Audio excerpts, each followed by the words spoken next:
I have foreseen.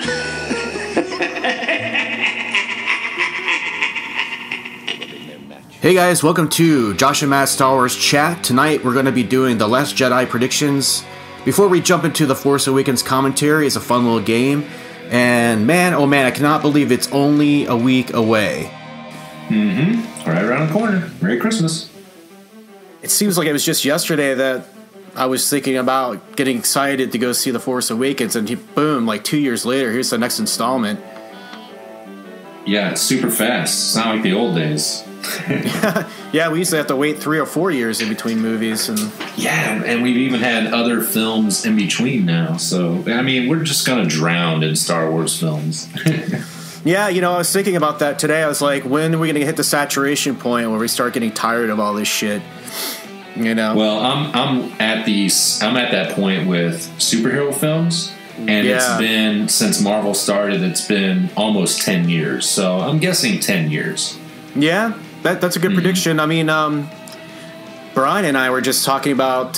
He's like, "What'd you think of the new was Infinity Gauntlet?" Yeah, the Infinity War trailer. And I was like, I watched it. It looks cool. I don't know, man. It's like, my brain is whitewashed with all this stuff, and it's like, how do I, the last hero flick I saw that I really, really liked was Deadpool. I think it's because it didn't take itself seriously. Yeah. It was just making fun of all the other superhero movies, so. Yeah, it was just something different, I mean, I didn't even bother to go see Justice League in the theater. I saw it, but I didn't go pay for a ticket. yeah, same here. I just, but anyway, getting back to Star Wars, so Last Jedi is coming out, and we thought it'd be fun to do not only a commentary for The Force Awakens so that people can, listen to it and get into the spirit and get revved up for the next movie. I thought it'd be fun to play a game for this episode, which is something really simple I concocted. I basically ripped it off another YouTuber who did a predictions video, and they came up with a bingo card of predictions, which I thought was a cool idea. But I was like, it gave me the idea. It's like, well, maybe we can do a list of predictions.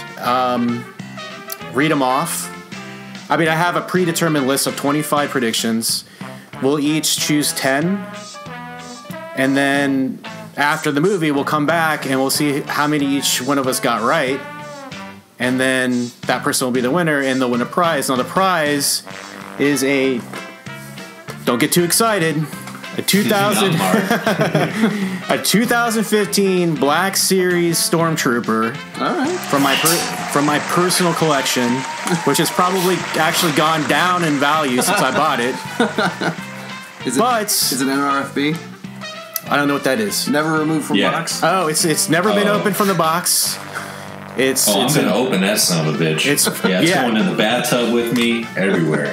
Awesome. Yeah. That's if you win, though. You have to make sure that you think about your predictions long and hard, Matt, because I know, God damn it, you want this Stormtrooper.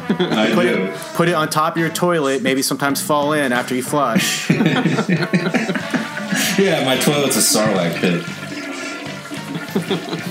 Okay, so I didn't even introduce. Okay, so I'm here with my co-host. I'm Josh James, of course. I'm here with my co-host, who is tall and pale. It's not Snoke, it's Matt Wizzel. What's up? There's been an awakening. Have you felt it? And we have a special guest host with us from the R-rated Sci Fi channel, Brian Lee. We haven't seen you for a while. Welcome. Hello. Thanks for having me. So you are the two chumps that finagled into my little game here, and you guys have written down your 10 predictions, right? Yes. Correct. Okay. I'm going to go ahead and I'm going to read off the 25 predictions to choose from, and then we'll just go around and say what our predictions were. But we chose the 10 out of those 25, okay? Mm-hmm. All right. Okay. Let's do it. I call this the I Hope the Last Jedi Doesn't Suck prediction game. Jesus Christ.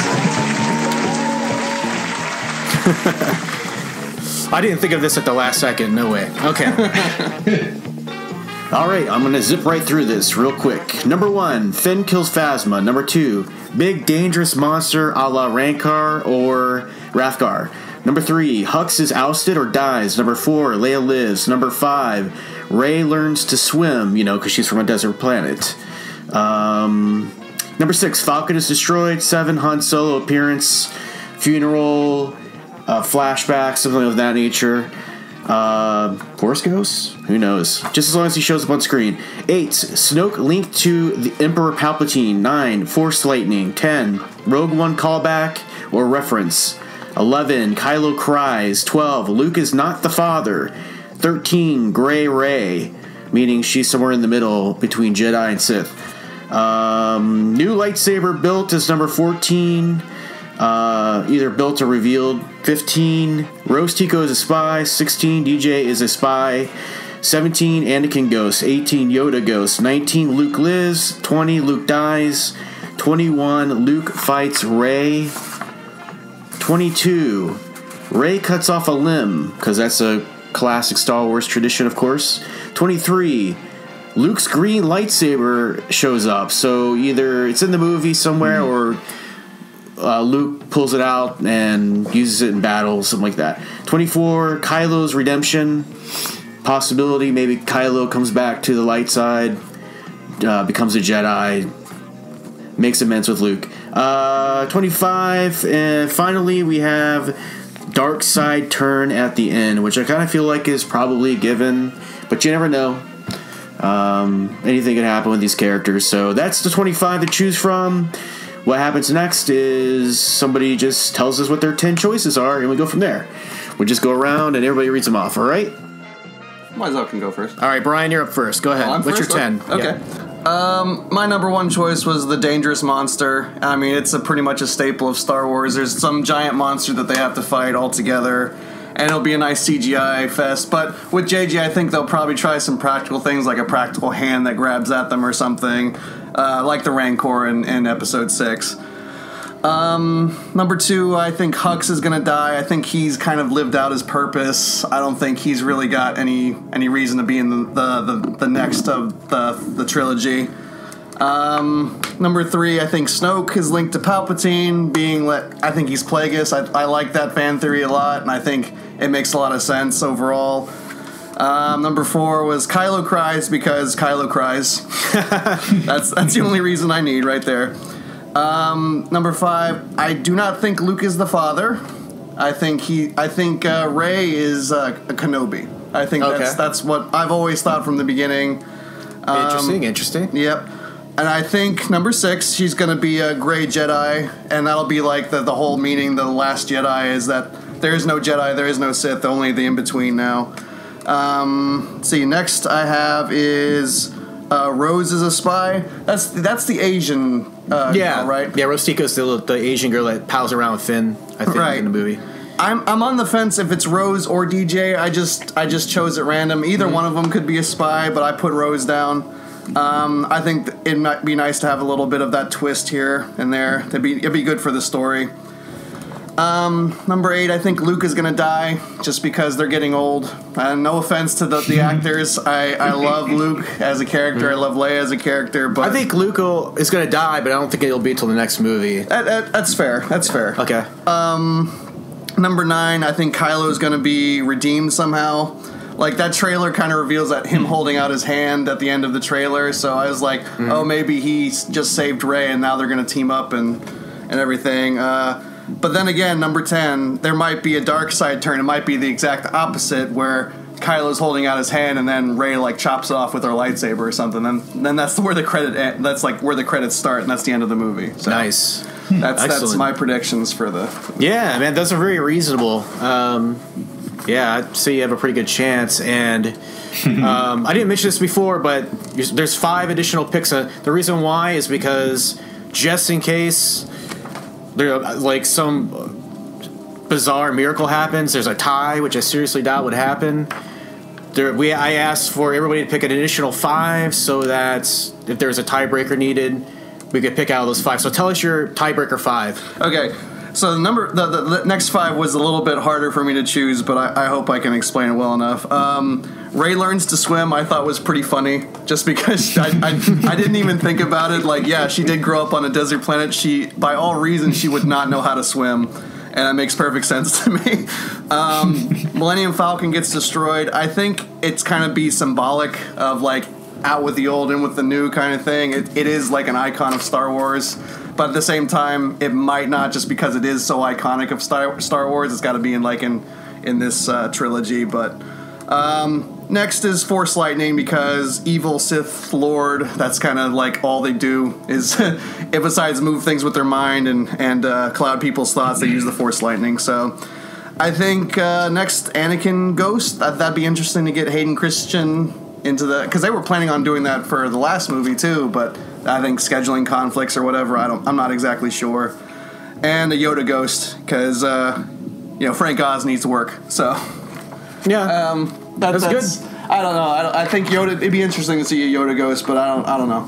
That, like I said, it was harder for me to choose the next 5. So yeah, I mean, some of them are weaker than others, because I wanted there to be a little give and take in terms of like, oh, that's kind of obvious, or that maybe could happen as a twist or something weird. So yeah, well, good choices, man. Thank you. I came up with my 10 is number 1 would be number 1, Finn kills Phasma. I think they're gonna have an epic battle, and I think Finn's leveled up since his injury with Kylo. And I don't really think they're going to build out Phasma a whole lot more than they did in the first movie. I think she's going to get wiped out by Finn. Be a cool kill. Cool moment in the movie. Yeah. Well, at least we'll say defeats her in battle, which, maybe could be interpreted as a kill. But anyway, so number 2 is 12. Luke is not the father. I think a lot of people have abandoned that theory at this point. I think it would be really obvious if he was the father. Kind of a cliche choice to make there. So I think there's more interesting things they can do with those two characters if they're not related anyway. Number 3, Hux is ousted or dies. Yeah, I think Snoke's going to start downsizing.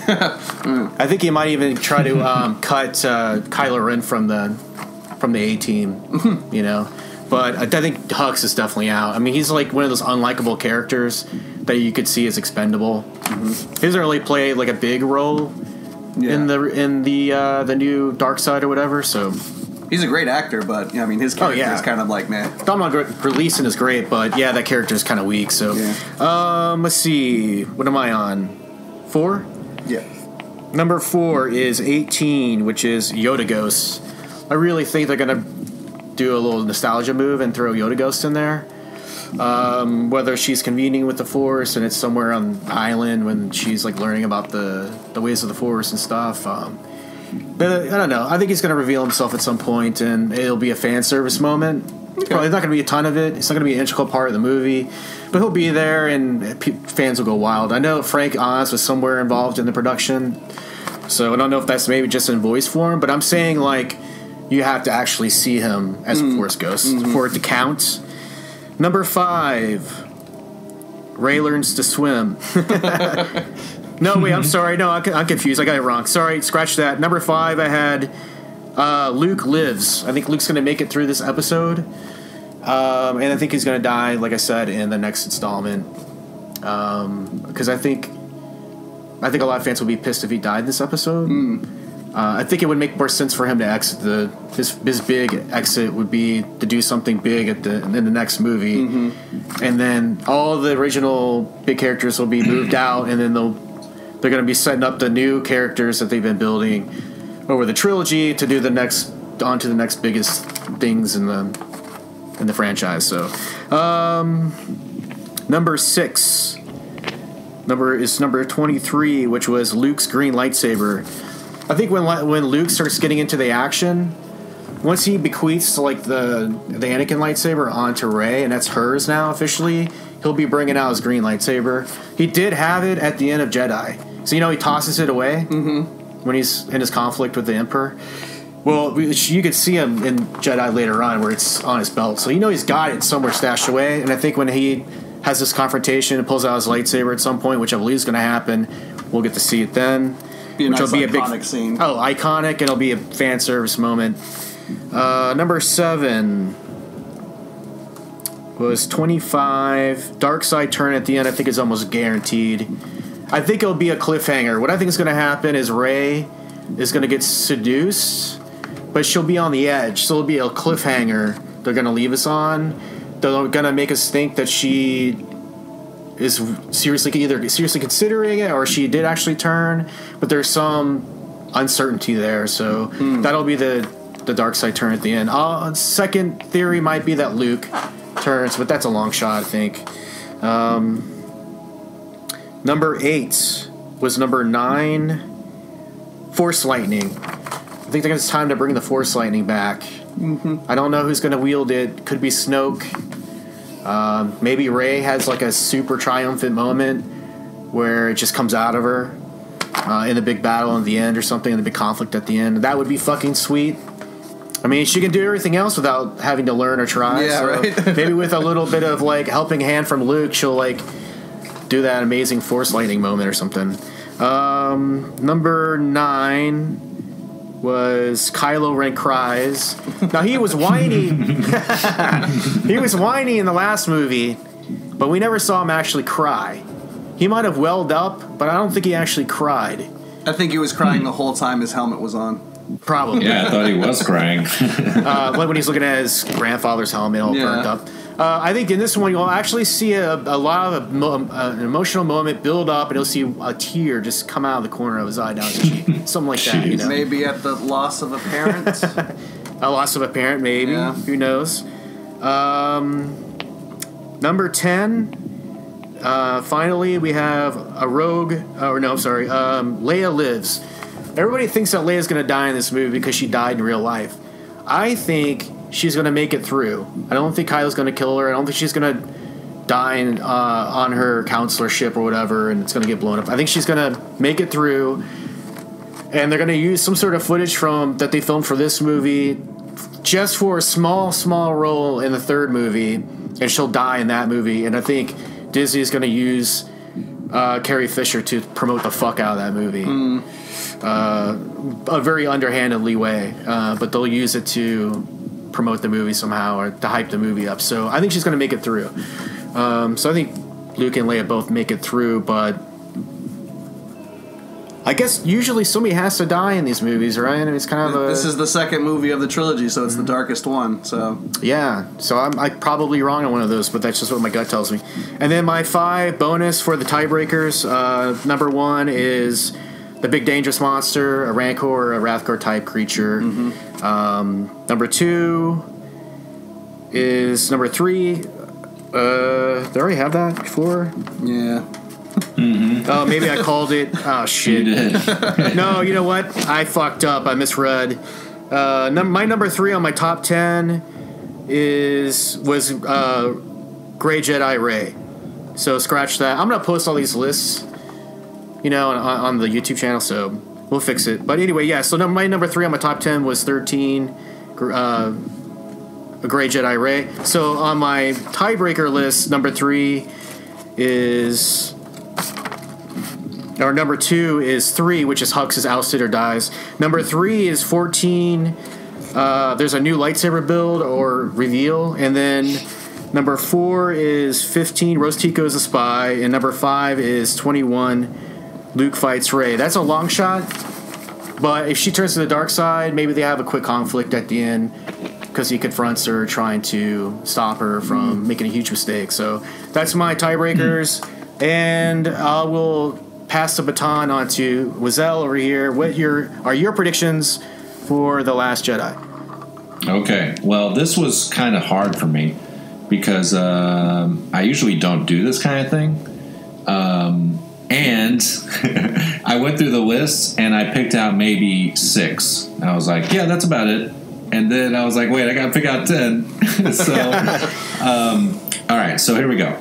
Just for the record, this is all for fun. This is, Oh, yeah. This is just something to do to keep the podcast interesting. So it's all for fun, but I'm going to win. I'm going to win the Stormtrooper. God damn it. Damn. Yep. God damn it. I'll have to actually spend some money on shipping if you win. So I'm going against you.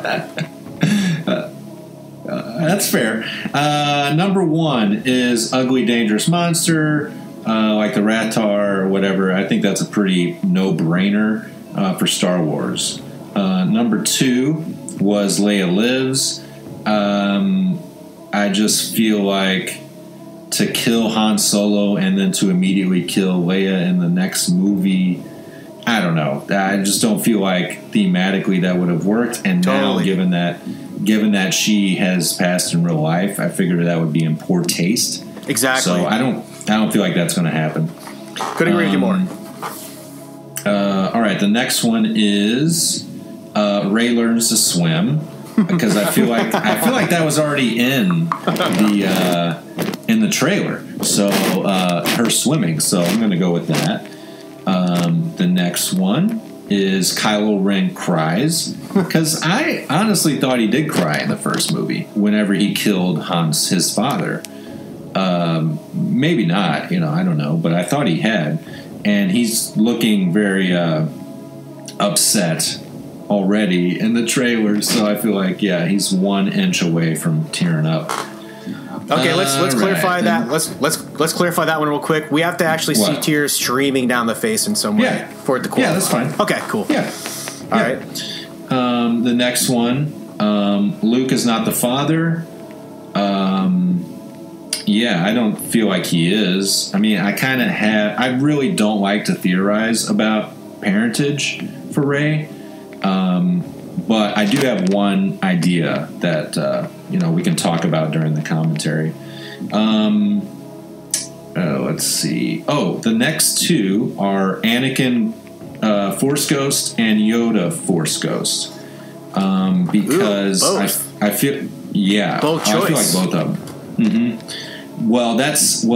That is one thing I really want to see in these movies, because it's such a prominent thing in the original trilogy. And obviously it wasn't in the prequel trilogy because it wasn't a thing yet. But given the fact that you heard, in whatever Rey's vision was, you heard voices of Yoda, Obi-Wan talking to her, I feel like the evolution of that is more of that. So, yeah. And also Hayden Christensen was at Star Wars Celebration this year, which is a really big deal. I think they were testing the waters with that, having Hayden Christensen show up, and the fans really received him well. And I think I would love to see, Revenge of the Sith Anakin Force Ghost would be pretty cool. I would love it. It's going to be a tiny, small moment of the movie, so it's like he won't have the chance to ruin it with bad dialogue. Well, and he'll be directed by somebody who's not George Lucas. So as we know, he's not great at directing actors. So, I mean, he could be. And we've seen him act in other things and do well. So I enjoy him as Vader, even though some of it is cringeworthy. And it would be nice to see him come back, considering that, as they've said many times, this is a family saga. And if these people are still out there and able to communicate, then I feel like they would. All right, where am I at? Okay, the next one is Luke Lives. Again, I don't feel like they're going to kill off him right after Han Solo in the other movie. Possibly in the next one. It would be a little formulaic if they did. What are they going to do? Kill off somebody? Yeah, it's like they're just systematically taking down all the big ones. Maybe we'll have both of them die in the third movie in a big event, or something. Yeah, that seems more likely to me. Next one. Okay, this is where I start reaching, I think. And I'm just guessing. I don't know. Rey cuts off a limb. Yeah. Because I feel like, she's going to do some badass shit. More so than in The Force Awakens. And it's always a staple in Star Wars films to cut limbs off. Right. And then finally, dark side turn at the end. They're playing, and I feel also like dark side turn could mean Kylo Ren maybe coming more towards the light side. I mean, he's battling that in The Force Awakens already, so there could be some kind of turn on some end. It could also be Rey. I don't like to say that Rey is a great Jedi, just given the fact that I don't think the Jedi are gray at all. the Jedi are pure light and the Sith is pure dark. And if you're gray, you're gray. I mean, it's just a name thing. You're not a Jedi if you're gray. Yeah, it would be like saying a gray Sith. It doesn't really make sense. So you're right. That's a good call on that. So we'll just call it Gray Ray then. So she's maybe on the fence or something. Yeah. Well, I didn't even pick it anyways. I just picked Dark Side Turn at the end because, I mean, it is the middle film. And so we're going to be left... as any middle act of a film would, in that everybody is going to be at their lowest point. That's how, this shit works. And then they rise up in the third film and triumph. So those are my picks. And then for my 5 other ones, these I was really just pulling some shit out here. Let's see. DJ is Pointless. Is that Benicio del Toro? I don't even know. Yeah, I originally said that was my original idea for speculation. He was a pointless character. He's but spy. I just went ahead and changed. Yeah, he's a spy because it has to be something more concrete than just an opinion. So I would say, DJ's a spy. We don't really know jack shit about his character at all. So that's a good choice because he could. I see as a very shady character. He could definitely be working for the what do you call it? New Order. The New Order. Yeah. The New Order. So the New Order. Yeah. Continue. Sure. Rose Tico is a spy. Again, I don't know anything about her, but yeah. So that could be it. Next is a new lightsaber is built. I mean, yeah, it's possible. I feel like Rey's going to take on the Skywalker lightsaber permanently. Makes sense because apparently that lightsaber calls to... Yeah, exactly. It called to her. It gave her the vision. And it put her on the path towards Luke Skywalker. Right. That thing alone did that, And so it read the Force in her and did that. So I feel like she's going to take that. And then... Next, I got... I put Gray Ray. Yeah, because it's iffy. She even says in the trailer, she doesn't know fucking what to do. It's like she just came through puberty, with Force Awakens. It's like all these things, emotions of the Force is just, bubbling inside of her, and she doesn't know what to do with them. So... She could go, she could swing either way. She's probably going to want to take in everything that everybody is saying. It's like, well, I'm not just going to follow you. It's like, let's see what these guys are saying. Well, let's see what Snoke is actually all about. Because honestly, we still don't even know what he's all about, truthfully. And then finally, I put Force Lightning happens because, I feel like that. It did happen more so in the prequels, but that was like a big thing for Return of the Jedi. We'd never seen Force Lightning before. We never even heard about it. So, I feel like it could happen, but who knows? So, those are my picks. I those in stone because once they're set on the podcast, there's no changing, no going back. And so shit. Make any different choices. No, but anyway, it'll be funny to come back to this 3 weeks, 4 weeks from now and tally up the score and see who wins this lovable hunk of plastic. Still in the box, still mint condition, just a little dusty. Something I spent money on, buyer's remorse. Might be worth something in 30 years, right? Yeah. But it'll be worth something by the time I'm dead, I'm sure. It'll be worth a whole $10 more. But it's so weird. You look up those stormtroopers on eBay. They're either $40 or $4. It's like, not that I ever assumed any of that new merchandise would ever be worth anything because they mass produce so much of it. But anyway, so that's the game. That's our predictions, and I think we're all pretty excited for the movie. I'm trying to get the hype going. This whole thing was a ruse for me to try to jumpstart the hype for the new movie. I'm gonna watch. How are you not hyped? That's what I want to know. Because I've been having Star Wars forced on me for 2 years straight already. And good pun. Yeah, but I can't help it because I am a fan at heart. It's embedded in my DNA at this point. So I'm trying to trail along and be excited about it and hope that something good comes out of The Last Jedi. So,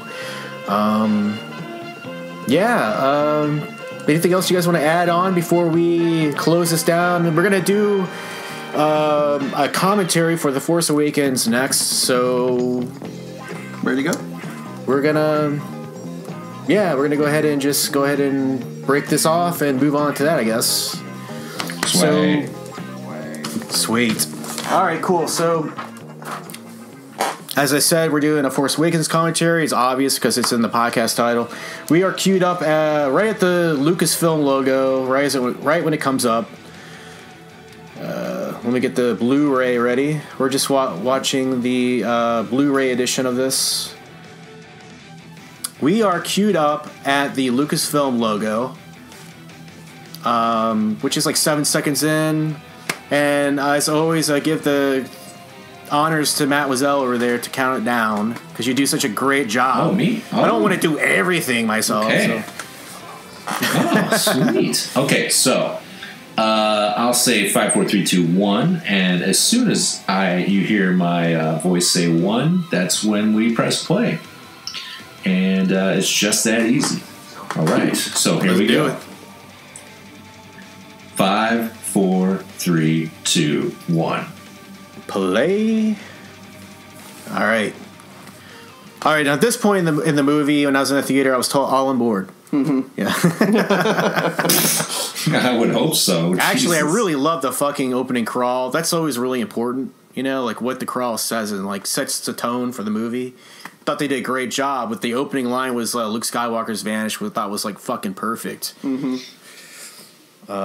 And boy, were they right. He vanished. It's good. He vanished completely from this movie. Yeah. Hey, kill that light over there, bro. Yeah, much to everyone's surprise. How about the let's talk about the title, The Force Awakens. How do you feel about that? I actually liked the title. When it came out, it seemed very split. People are like, what? I was like, it makes sense. They're bringing it back. The Force Awakens. I mean, shit was shut down at the end of Jedi. I mean, effectively with Vader being burned up and everybody going their separate ways, it's like, the Force has been, you would think, dormant for so long, and then now it's awakening again. I just imagined something that would be something Yoda would say or something, and I liked it. I thought it was cool, so I had no problems with it. Mm-hmm. Couldn't really think of a better title myself, actually. Yeah. It's what? It's even what? It's a line in the film. There is an awakening. It represents what Rey's going through. The hero of the film. Yeah. I didn't really think of it as a literal thing too much, I didn't assume to attribute it to a human being or a character in the movie. It does two things. Yeah, it's literal in the film, and it's for us as fans in the real world. And it's like we're coming back. Mm-hmm. It's a double fold. Yeah, see, I thought the bisecting of the planet with a big, large shape like that was kind of like a missed opportunity to just throw a silhouette. I mean, I get it. What? The eclipsing. I don't know. I just thought, I don't know. They could have made it. I think you're already overthinking this. No, because the opening shot is so important, though. I mean, like with Episode 4, you have the little ship being chased by the over-empowering not Death Star, but Star Destroyer. Right. It's just so iconic, and it just sets the tone right away. Mm-hmm. Yeah, it tells you everything you need to know about the movie. And this is just a big wedge bisecting a moon. Okay. Let's go back through all 6 films and watch the first 10 seconds, and let's see you rank them, because, there's no way this is worse than some of the other ones. Well, and I guarantee you they're all better than this, but I'm not saying, okay, that is a nitpick. I'll give you that. It's a nitpick. No, come on, dude. What about Attack of the Clones, where it pans up instead of down or whatever people bitch about? No, okay, no. If you're going to go into prequels, I thought you just meant the original trilogy, but... Oh, no, I take in the entire saga. I shit all over the prequels, so... Yeah. Oh man, Max von Sydow as Lor San Tekka. Mm-hmm. He's barely in this movie, but his presence is pretty fucking awesome. I really wish especially when he faces off to Kylo Ren. It's some of the best great. shit. No, he was great, and of course, The Exorcist. Everybody knows him from, but he's been in tons of stuff, and he's a fantastic actor. Strange Brew. Hello. Yeah, I just wish we had gotten a little bit more character development of like who he was and what he was doing and what he, like. Maybe we'll get a little bit more in the next movie when like a flashback or something. Yeah, maybe. Like explains like how Kylo, fell from grace or whatever. Mm-hmm. So this is like the most accurate stormtroopers have ever been in the entire series. They're actually killing people. It's kind of nice. Yeah, they're good now. I really. I'll say some positive things as much as I'll say negative things. I promise you. I really do like the upgrade. I thought it was perfect. Like the I guess you would call it upgrades of the prequels. Aside from being that they were all CGI and looked bad, I didn't like the way that they were designed necessarily. The stormtrooper helmets. Yeah, the clone troopers and stuff. The armor. The upgrade they made here was a perfect transition. I felt like it was just different enough. They like smoothed out the edges pretty much. Yeah, I mean they made it streamlined it or whatever, but it wasn't alien. It didn't. Right, you can still recognize it. Yeah. All these opening scenes look great. I mean, all the very tactile stuff, and a lot of practical aliens too. Star Wars: The Flamethrower. Yeah, I was asking myself the other night. I was like, would they actually have used flamethrowers in space, like in going around the galaxy? If you have these laser weapons and whatnot, would you be using flamethrowers? Kind of like an archaic weapon, If you want to be cruel, I guess. If you want to burn the motherfucker down, that's a good point. It just looks great on film, right? First Order is not playing around. I do like this. I like the 1, 2, 3. 3 is like a,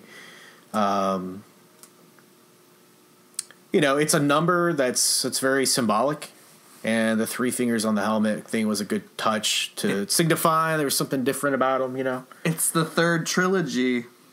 That's right. That's a good point. Now we're going deep. We have to go deeper. Yeah, it's nice to see a human side to the stormtroopers, which we've never really seen before. Yeah, I don't know if that's good or bad. I mean, it's an interesting story element to bring a stormtrooper to the forefront. Yeah, and make him an actual main character of the trilogy. I think that's an incredible move because it puts personality behind all of these soldiers. And lets you know that they're not just clones, and they're actual people with emotions and have gone through this possibly their entire life and been, brainwashed. So, I love it. It makes you think about every single one of those guys standing out there. Yeah, I mean, it deepens, gives it a little bit more dimension or whatever. And I agree. I mean, I like that too. I have no problem with that. I mean, I know there's a lot of shit about Finn being a black stormtrooper and all that. It was really fucking. Oh yeah, that's so stupid, blew man. Up on the internet. So dumb. It's like, come on, man. Like, why not? Who cares? I don't think anybody was really complaining about Lando when the original trilogy. And I think guys, at least he wasn't a woman. There you go. Right, a black guy running stuff? No. So You're so right, dude. I'm fucking loving Kylo Ren, being a badass here and showing no mercy. Very Vader-esque, but just stopping that blast in midair is awesome. I think his character really tapers off after that. From this point, it's just a continual taper down. Now, I do like Kylo Ren's character. I do like him. I think he's interesting. I agree with you, Mano. You like Kylo Ren a lot. I think he's cool. Cool costume design. Cool. I love him so he's, much. Very conflicted, which is his essence of dark side and whatnot. But I just feel like the way he was handled in this movie kind of was on a downward hill instead of an upward in terms of just building an arc. It's hard to. Well, they're also looking at this over 3 films too. So he can't just keep climbing upwards. And to me, he's like the opposite of like Anakin, whereas he was on the light side and got pulled into the dark side. And he's on the opposite side of that and getting pulled, he's getting pulled towards the light. And he's constantly fighting that, fighting that, essence of himself. Yeah, that is interesting. I just think that I'm just talking about the way that the director and the writer revealed his character over the course of the movie didn't help make his character more interesting. I think they deflated the character. Like, I think they took his helmet off way too early. They should have made him more of left in more of the mystery of the character and the more menacing parts of the character. They should have had the reveal when he met Han. Yeah, when he met Han on the bridge, somewhere in the middle of having that dialogue where he had a breakdown. Then he takes off the helmet, and then Yeah, but what would that have done? Why would that be different? You don't know who he is. It's like he's just a person. It doesn't matter what he looks like, right? He's not a disfigured beast. So to me, what his face is doesn't because wearing a mask dehumanizes a person, and he's trying to put on this facade, and you want the other people around him to be afraid of him, and you want the audience to kind of be pensive around him too, because we don't really know what's going on. You can't really read the expressions on his face. He's not really kind of a humanistic character. But when he confronts I disagree. Really? Oh. When he does his acting with the helmet on, especially later when he's conveying to his grandfather's helmet, it's extremely powerful to me. He's acting his ass off. Yeah. I mean, I do like that stuff too. I don't know. I just wish they could have arranged it in the way where they could have had him in the helmet and then had a better reveal where it was like less casual of a reveal. I feel like the scene in which he does it. The scene in which he does it is with Rey, the hero of the film. He's the villain of the film.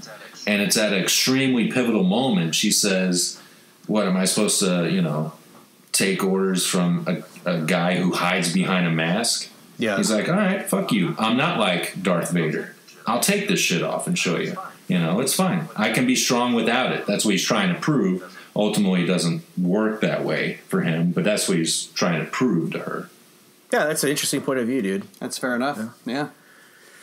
I think, like I said, I think his character is still pretty intact, and I liked it. I just would have handled it, a different way, or would have liked to have seen it a different way or something. But yeah, I mean, it's not the worst. It's not the worst.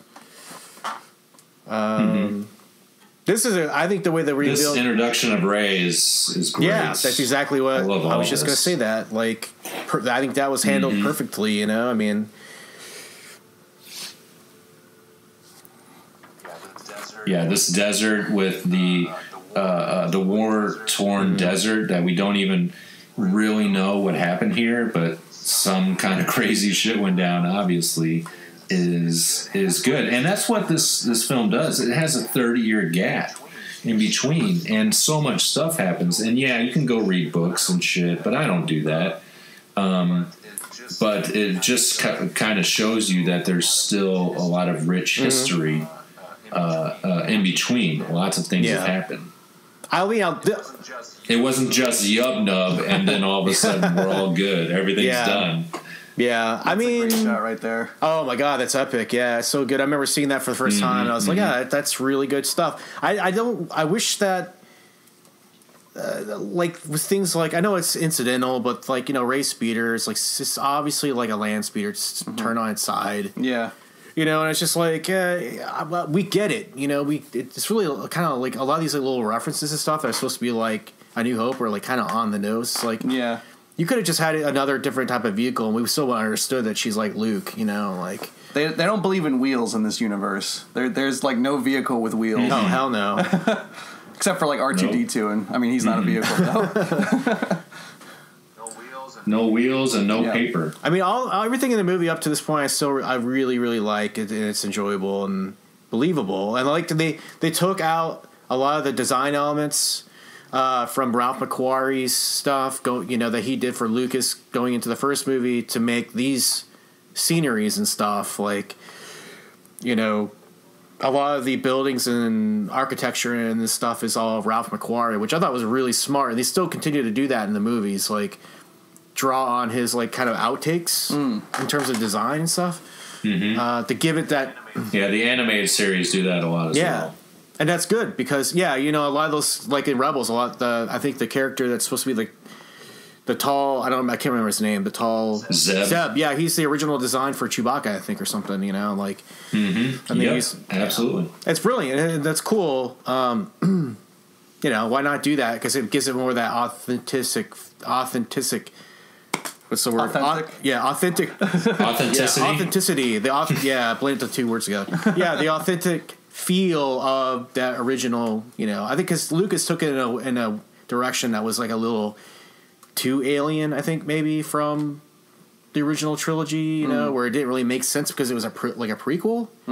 It's like, they didn't have the ships and the aliens didn't have the same feel and stuff, and they were trying to go back to that source material, and it really worked. So I got a little piece of trivia since we're right here on the helmet. Oh, cool. According to the Star Wars The Force Awakens visual dictionary, the helmet Rey wears belongs to an X-Wing pilot named Captain Dosmet Rey, who flew for the Tierfon Yellow Aces. Oh, yeah, Rey as an R-H-A-E. Yeah. I think that's where she gets her name from. Like, she saw that and decided that's what her name is. Maybe her name really isn't R-E-Y, Rey. Maybe that's just the name she chose. Could be. That is so cool. I like that. Because, obviously they never say her full name because it's a secret. She doesn't even know herself. Right. So the fact that she would have given herself her first name, I had never even thought of that. That's awesome. I love that. I do like the idea too that she lives in a downed at Walker. Yeah. They should have had a couple other laying around though. They only had the one, so it's kind of like a random. Yeah. At Walker, but and also I really love BB-8. I was like, man, this droid. I thought it was going to be a really annoying character in the movie, and I liked it a lot. I was like. The fact that it's practical is really amazing to me. Like, how they designed it. It must have been like an engineering, like crazy design team on that. Cause I can't even think like how does that work. I think there's like a counterweight inside or something that goes the opposite. There's a gyroscope or something in there. Yeah, some crazy design. The head is attached by some like a magnet or something, and it's incredible. And the character is puppeted. It has so much character. I mean, it rivals R2. Now, nobody touches R2. Yeah. But it's really good. You can't fit a little person in BB-8, though. Yeah, right. The thing I like about him, he's cute as a button, and, he's great. He's got tons of personality. But his design represents technology that you've never seen inside of a Star Wars movie. And it kind of shows you more technology that's out there that we just don't see. Because all we see in this film is the Resistance and the First Order. That's it. Yeah. But there's a whole giant republic out there who has probably new ships. Like, all these guys are fighting with old ships. Right. And these are 30-year-old ships. But there's a whole new bunch of technology out there, and which makes sense because you're 30 years into the future. I mean, your iPhone gets updated every fucking year. Yeah, no shit, right? I think the technology updates in this movie were really good. It was perfect. It was just enough of a step forward, but not enough to alienate you. Right. And make you weird you out or confuse you or take you out of the scene or whatever. Yeah, because the prequels, the prequels, I still love them, but it's kind of like, wait a minute, R2 has rockets now? Like, you couldn't use that, on Tatooine, shit like that. Absolutely. So, some of those, I think from Phantom Menace, the Roger droids, like the droid army. Yeah, I like those droids for some reason. I love them. I have some action figures. They're so stupid. Yeah, and I like the design. They're just these lanky, weird things, and they're kind of dumb-witted or whatever. But they're they're definitely a step away from like what the original trilogy did and stuff. But some of the stuff they have in terms of tech and design in those prequels are like, it just kind of stinks. Just it was just too ambitious probably for what they needed. You know what I mean? I like the Naboo. Well, that's a good point of the prequels is that they were living well beyond their means. And they had gotten to a point of like Rome, where it's like we're the shit and we can do whatever we want. And then that's why they don't see the Sith come in and take them down, essentially. But dude, do you mean to tell me like, that? Yeah, it's like Roman times. Yeah. I mean, that's a good take on it. But I mean, do you mean to tell me that none of that technology carried over for the original trilogy, New Hope? You never would see a fucking Naboo fighter ever again 13 or whatever 20 years later. I feel like that to me shows Palpatine's control and wanting to completely wipe away everything that had been previously, because he's from Naboo.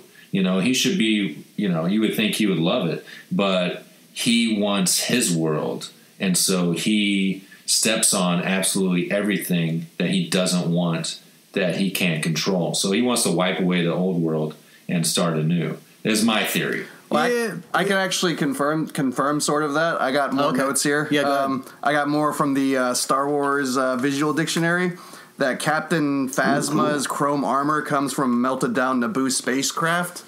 So that makes so much sense. So I can totally see that. Cool. Like he just like, let's melt this metal down because they don't need those ships anymore because they're staying exactly where they are. Yeah. So Matt, you're saying that. Oh, that's so cool. Matt, you're saying that Palpatine wanted to create the galaxy in his own idea, right? His own empire, his own visual idea. So he took all the remnants of the old world and used those resources to create a new empire.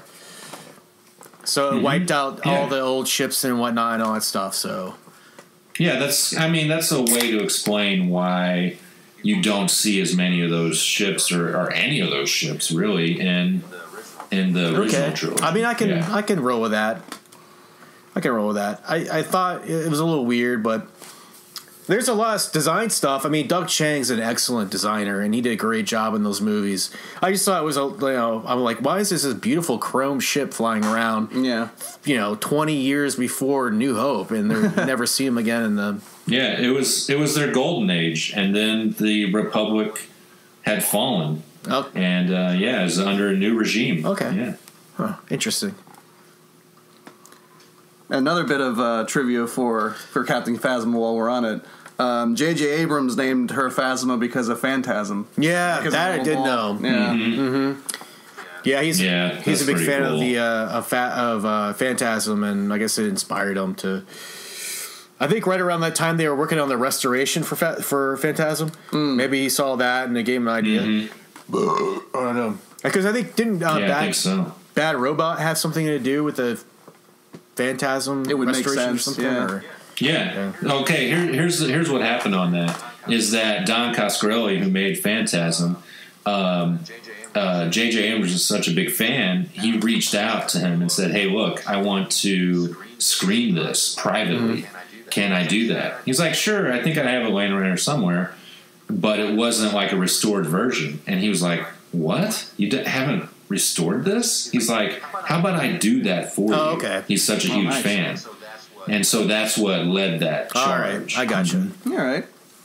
Question. Were TIE fighters always a two-seater? I don't ever remember there being two people in the cockpit. Nah, I don't think so. I don't think so, no. I'm not crazy about that. Well, like you said, maybe they upgraded it so they could have like more like manpower and then maybe have back guns or whatever, and so it could have more range of destruction. Maybe. Yeah, I mean, it could just be a simple upgrade or something, but... Matt, who...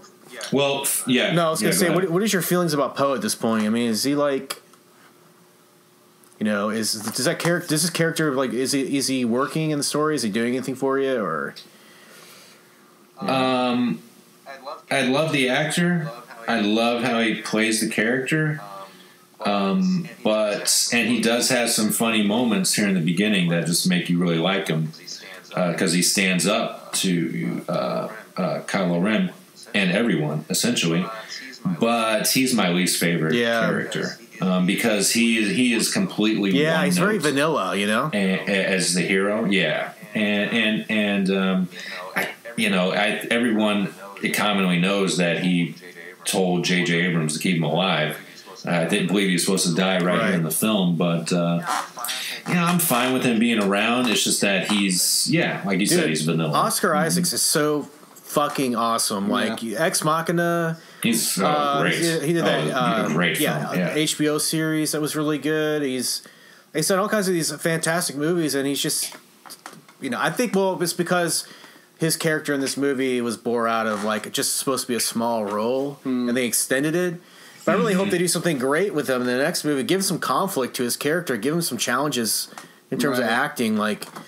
Give him better motivations. Yeah. I want to point out something real quick. This is when I was in the theater watching the movie, and I started getting a little, I'm getting kind of bummed out. It was okay, so Finn gets thrown from the TIE Fighter. Mm-hmm. He comes back, he finds the TIE Fighter somehow, I guess from the smoke, pulls out Finn's jacket. Now, they're on Jakku. If you ever been in a fucking desert, it's blistering hot. Mm-hmm. He's got armor on. He sheds the armor. He's got all black on underneath, right? Why does he keep the fucking jacket? Yeah.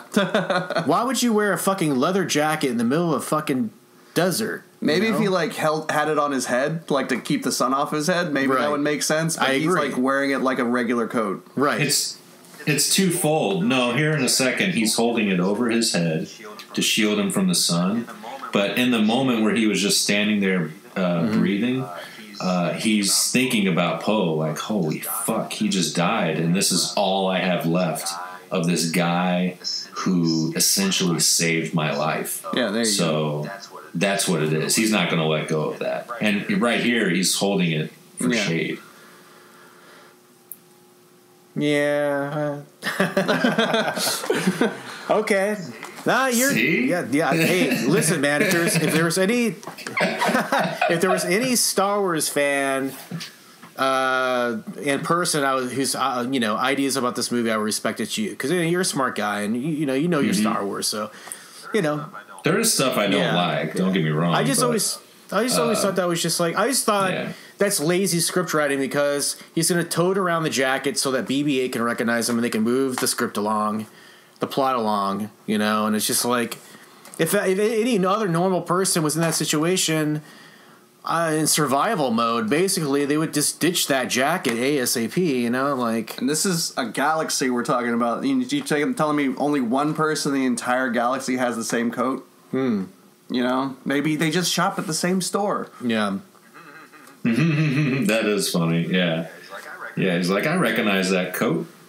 Well, he is a droid, so maybe he has different senses other than sight, or he can see predator vision on the coat and see his DNA or something. Who knows? I don't know. I mean, that doesn't bother the aspect that BB-8 recognizes him doesn't bother me really. It's just the decision to keep it is what bothered me. I love that the big creature right there. So thirsty. Yeah. Oh my god, I'm so thirsty. I'm gonna drink all this still standing water. Yeah, disgusting. Oh, it's so cool. That thing is just out there roaming around like a giant Dude, why didn't cow. they just make those sand people? The people that are costume. You would have been. Come on, Tusken Raiders. You would have been pissed if it was. You would have been pissed. You've been oh, here they go again, pulling out the old shit. Well, if they're gonna do they're broke people. Broke ass fucking sand people anyway. And why don't they come up with something?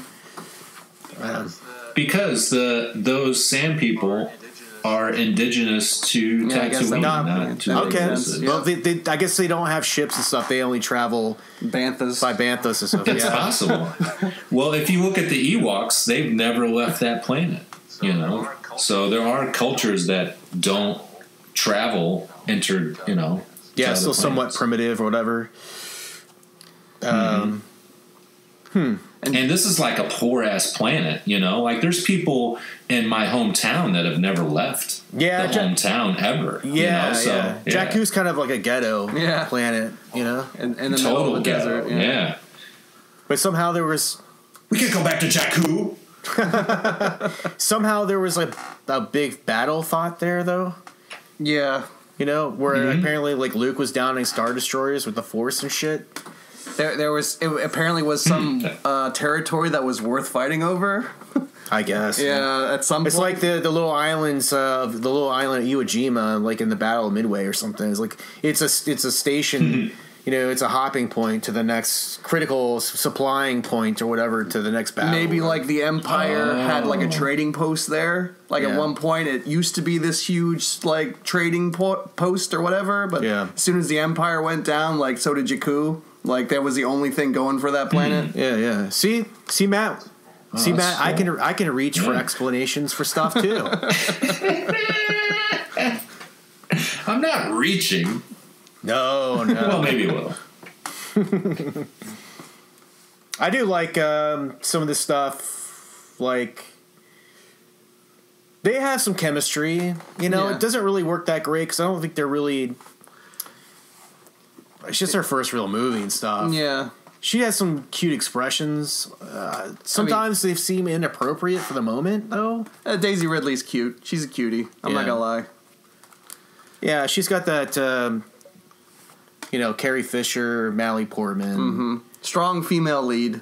Yeah. Okay, here's one question I have about Rey.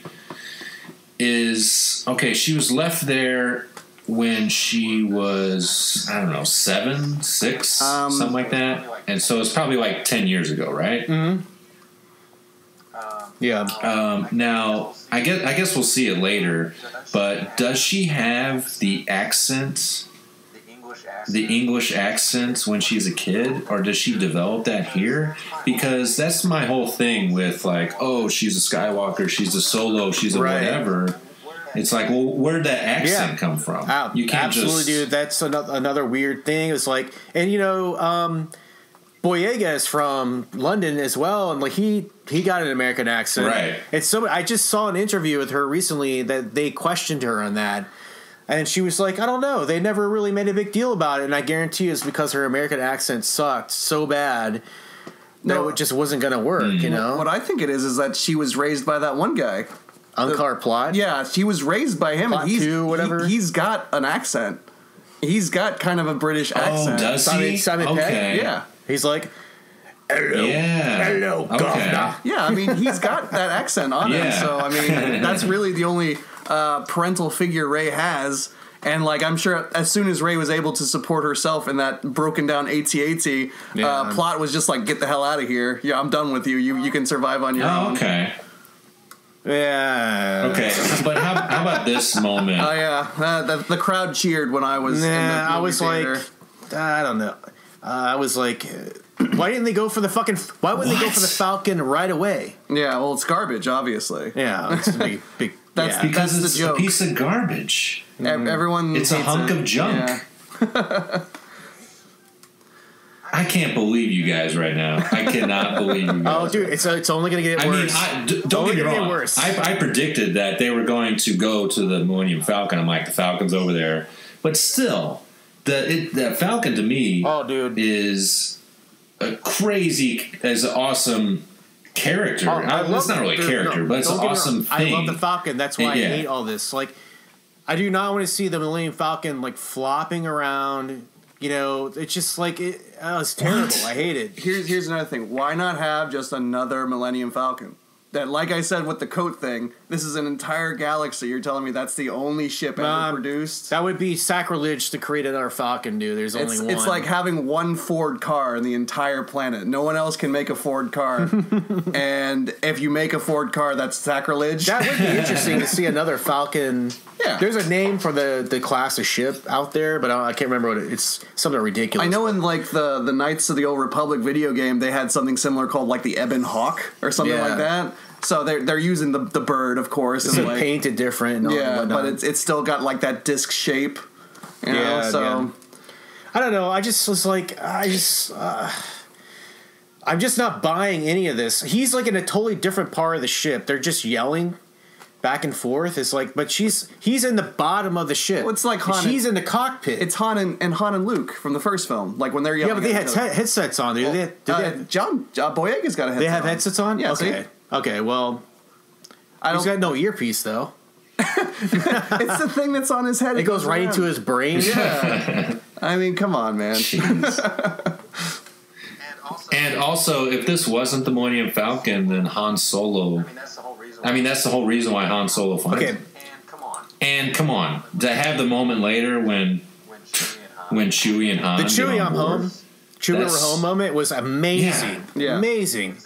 Yeah, exactly. But so you had to have this point to get to that point. Okay, I'll give you that. But I'm just saying, like, she's already at Han Solo level with the fucking Falcon after 5 minutes.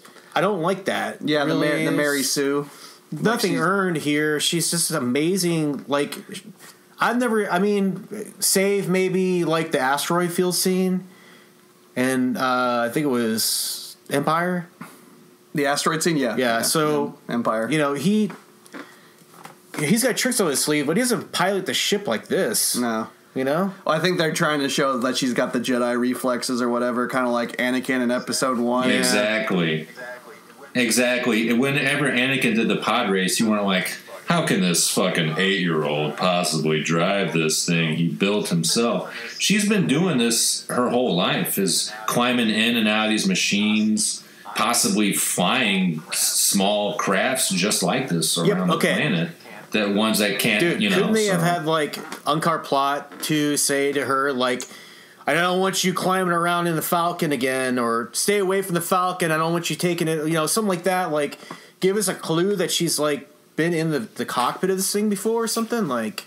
Just a little bit more character development. You would have hated that.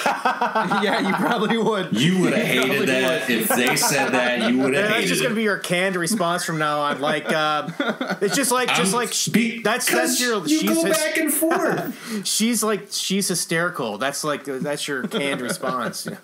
Oh yeah, you're absolutely right. Yeah, why do they do that? Well, they're hysterical. Dude, am I not allowed to criticize any of this? I mean, come on. There's a little bit of a leg to stand on here in terms of criticizing it. No, you're is. I'm just being your devil's advocate. Whatever. Devil's advocate. Yeah, devil's discussion. Yeah. Totally. Yeah. I do also. I feel like I can't get a beat on you because you're like, well, I love this, but I hate this, and it's essentially the same thing. So it's like, whoa, why not? That's why I don't get. Because I feel very conflicted about this movie. That's why. Because I'm such a deep Star Wars fan, and I want to suspend my disbelief in a lot of this shit and give it credit here and there. And believe me, I'm trying to do all the workarounds I can here. But if my instincts tell me when I'm watching a movie this is horse shit, it doesn't make sense to me.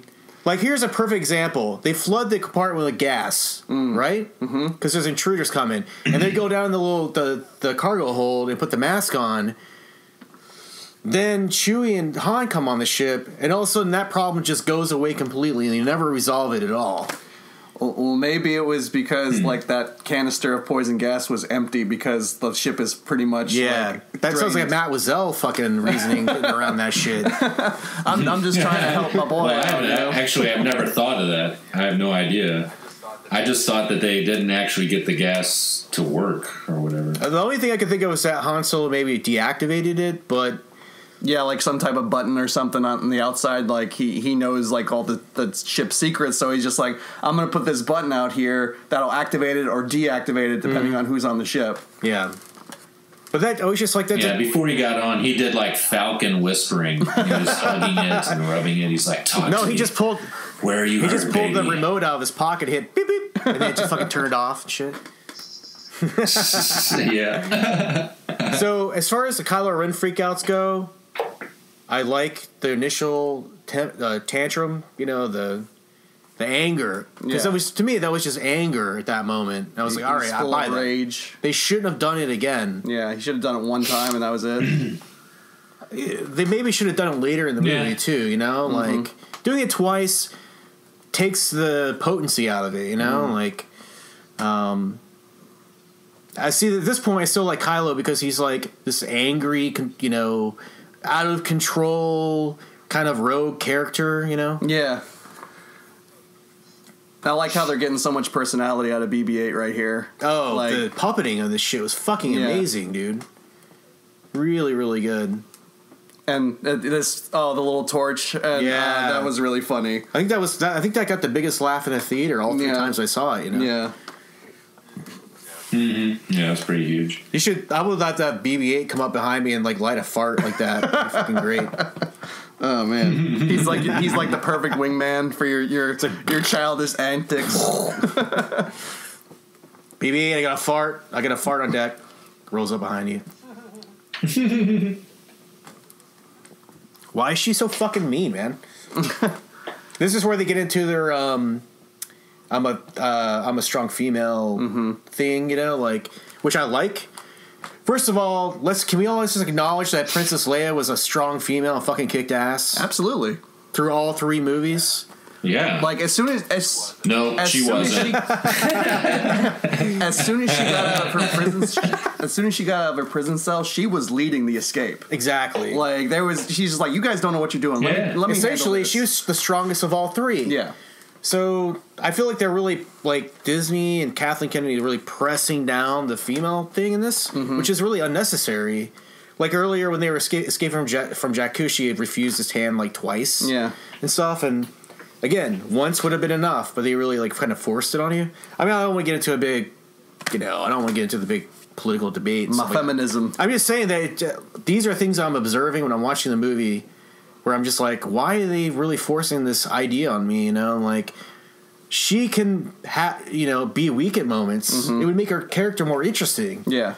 And it seems like they're really like, no, she's going to be on it. I mean, I think she only has one weak moment at the end of the movie where she runs away from Mascanata. Because she doesn't want to take responsibility. Woo, come on. Oh, yeah, here we go, man. Chewie looks fucking fantastic. Yeah. I think I would have liked to see a little bit of gray hair in Chewie, to be honest. Just in the mustache. Just something to show that he's aged, but I know Wookiees have like 400 years or something like that. That's their lifespan. So they also changed how old he was canonically, so that like he was supposed to be in old age, but once the Disney buyout happened, they made him younger. That way they can keep fair enough. Him. They should have given Chewie a like receding hairline. It's like balding on top. Just one that would have been cool. And he's got like a if you guys haven't Googled a bald Chewbacca, you have to do it. This guy created what Chewbacca would look like with no hair, and it is upsetting. It is freakish. Now, I still don't believe that Finn doesn't know what a Wookiee is. He's part of the First Order. He knows like every alien species. You think they would go through a school where they teach you all the where their weak spots are and like how to subdue them, like what all the resistant species are across the galaxy and shit like that. I mean, they have their own.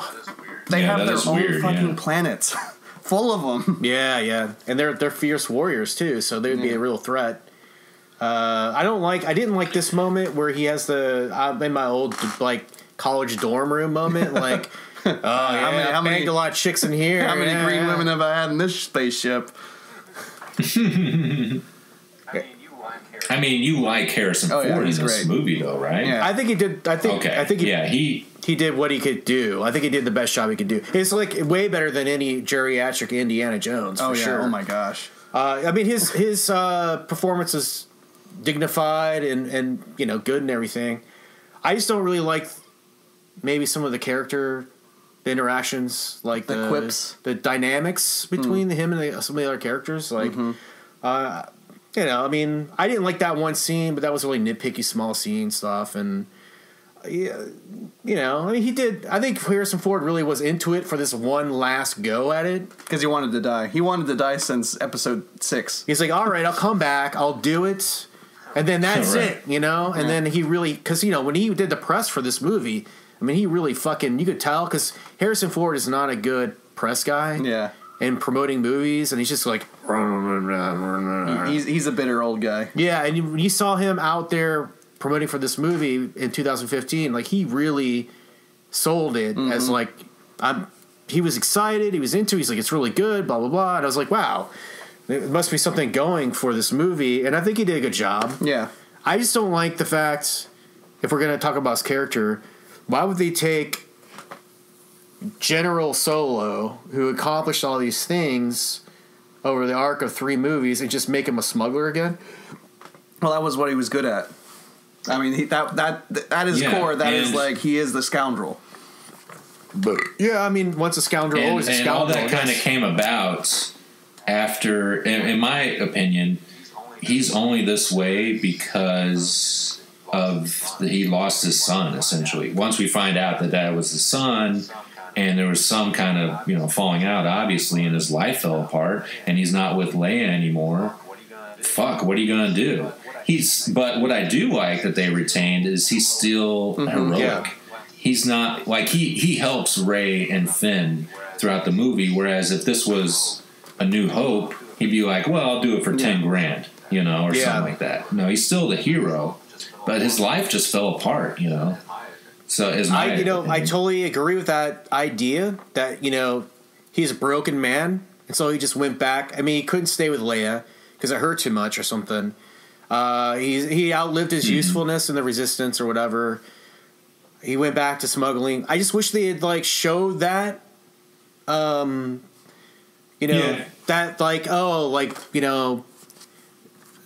he just comes in and we don't really know where he left off. You know what I mean? But as far as we know, he was a triumphant fucking hero of the movie, and now he's just a smuggler again. Well, this is a movie of unanswered questions. Oh man, it's question marks all over the place, which really annoys the shit out of me. That's J.J. Abrams' problem. It's like a fucking condensed fucking season of Lost, man. I think what I remember hearing in one of the interviews is J.J. Abrams is great at making the question box. Mm-hmm. He is not good at revealing what's in the box. Yeah, he's not good at answering questions that he creates. It's so crazy because his first script was regarding Henry with fucking Harrison Ford, and it was an amazing movie. Character study. Oh, I thought it was Taking Care of Business with Jim Did he do that too? He wrote that, right? Really? He wrote that. Yeah. Oh, okay. Yeah. Wow. That's amazing. Isn't that crazy? I was just for such a young guy to write a script regarding Henry, which is deep and thoughtful and dynamic and shit. It's man, he really just fucking gave up on this shit. Yeah. I mean, this is really sloppy. Him casting him really. I really think it's time. It's a time issue. It's once they acquired the rights to the Lucasfilm stuff, they just are boom, boom, boom. Let's get this shit done. Let's get it going. Let's approve something. Just Disney. Yeah. Disney wants a product that's going to sell a lot of money fast and efficiently, and they have the money to just throw at it. It's here's $245 million. I want you to bring back at least 3 times as much. Yeah, and it's very a rush packaged thing. Well, you know what? This is a Rathgar scene. This is a good time to get up and go to the bathroom. So okay. Be right back. Fair enough. I used to. I've seen this movie maybe 12 times, I guess, or something like that. And I used to loathe this scene. It was my least favorite scene in the movie, but now I kind of enjoy it. They have the Willem scream in this, and every time I hear the Willem scream, I get taken out of the moment. I'm just it's not funny, guys. Not funny, audio director, whoever you are. Just don't put it in there. It may have been funny 20 years ago when everybody was doing it, but now it's just okay, yeah, it takes me out of the moment and it breaks the illusion. Yeah. It's when a Wookiee does the Tarzan yell that Chewbacca does in Return of the Jedi. Somebody does it in Revenge of the Sith, and it's ugh, come on. Well, I don't know how... Yeah, I just hated the design of these creatures, and it's I know you need a moment right now to unify all of your heroes and get them going, but I just really it didn't care for it. But now I kind of enjoy it. I like the tentacles. I like when he throws a guy into one of the Raptors. The first 5 times I watched it, I couldn't even tell that happened. It was these monsters are eating all of the other henchmen instantaneously, but they decide to spare Finn, for some dramatic moments. You have to admit this is probably the weakest shit in the movie, man. Yeah.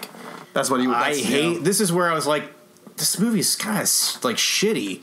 When I was watching, I was like, these Rathgars are like terrible. They introduce all those characters in that scene where they confront Solo and they just all go away instantly. We don't know anything about them. Yeah. They don't do anything. They're just like Rathgar food. It's their way to get out of the situation. Well, I mean, did you know anything about Boba Fett in Empire Strikes Back? Yeah. Oh, I could go on about Boba Fett. Yeah, but he did something. Well, I mean, I guess he was just... He didn't do shit in Empire Strikes Back. He had a cool costume. Okay. That was you're it. right. You're right. Yeah. The extended universe, though, he is a badass in the extended universe. But anybody who doesn't read the books or the comic books or anything won't know that. He's just a guy with a cool costume who just kind of stood around pointing his gun at people. Here's one thing cool right here. And I know, Josh, you hate the fact that this monster's on here and it slides off. But this is the first time you see like the OG jump to light speed from the cockpit since Return of the Jedi. Because they didn't do it at all in the prequels. They always did it from outside the ship. So to have this come back, it was really cool to me. Yeah, but can you jump the light speed from being perfectly still and just all of a sudden just... Well, they also, I mean, they, whatever. It's something new, I guess. Okay, here's a criticism of Starkiller Base, by the way. Does it look like an ass with a butthole? Mm-hmm. Oh my god, yeah, that's right. But, I mean, I know I'm a pervert. I see sex and everything, but really, it looks like an ass. You remember in episode 4 when they couldn't take off to light speed right away because they had to calculate right the Nava computer. Yeah, it would have been great. They had a moment. It's like he says to Rey, "It'll take a few moments for me to calculate the coordinates of the Nav computer or something." Yeah, and it would have been fucking hilarious because she wouldn't have known what he's talking about. We would have known. Yeah. And it would just been a little thing that slipped by that would have been funny, and like... That would have been really Ford always funny. talked about how hard it was to say that line in multiple interviews and stuff over the years, and I don't know. So here we have our big CGI baddie Snoke.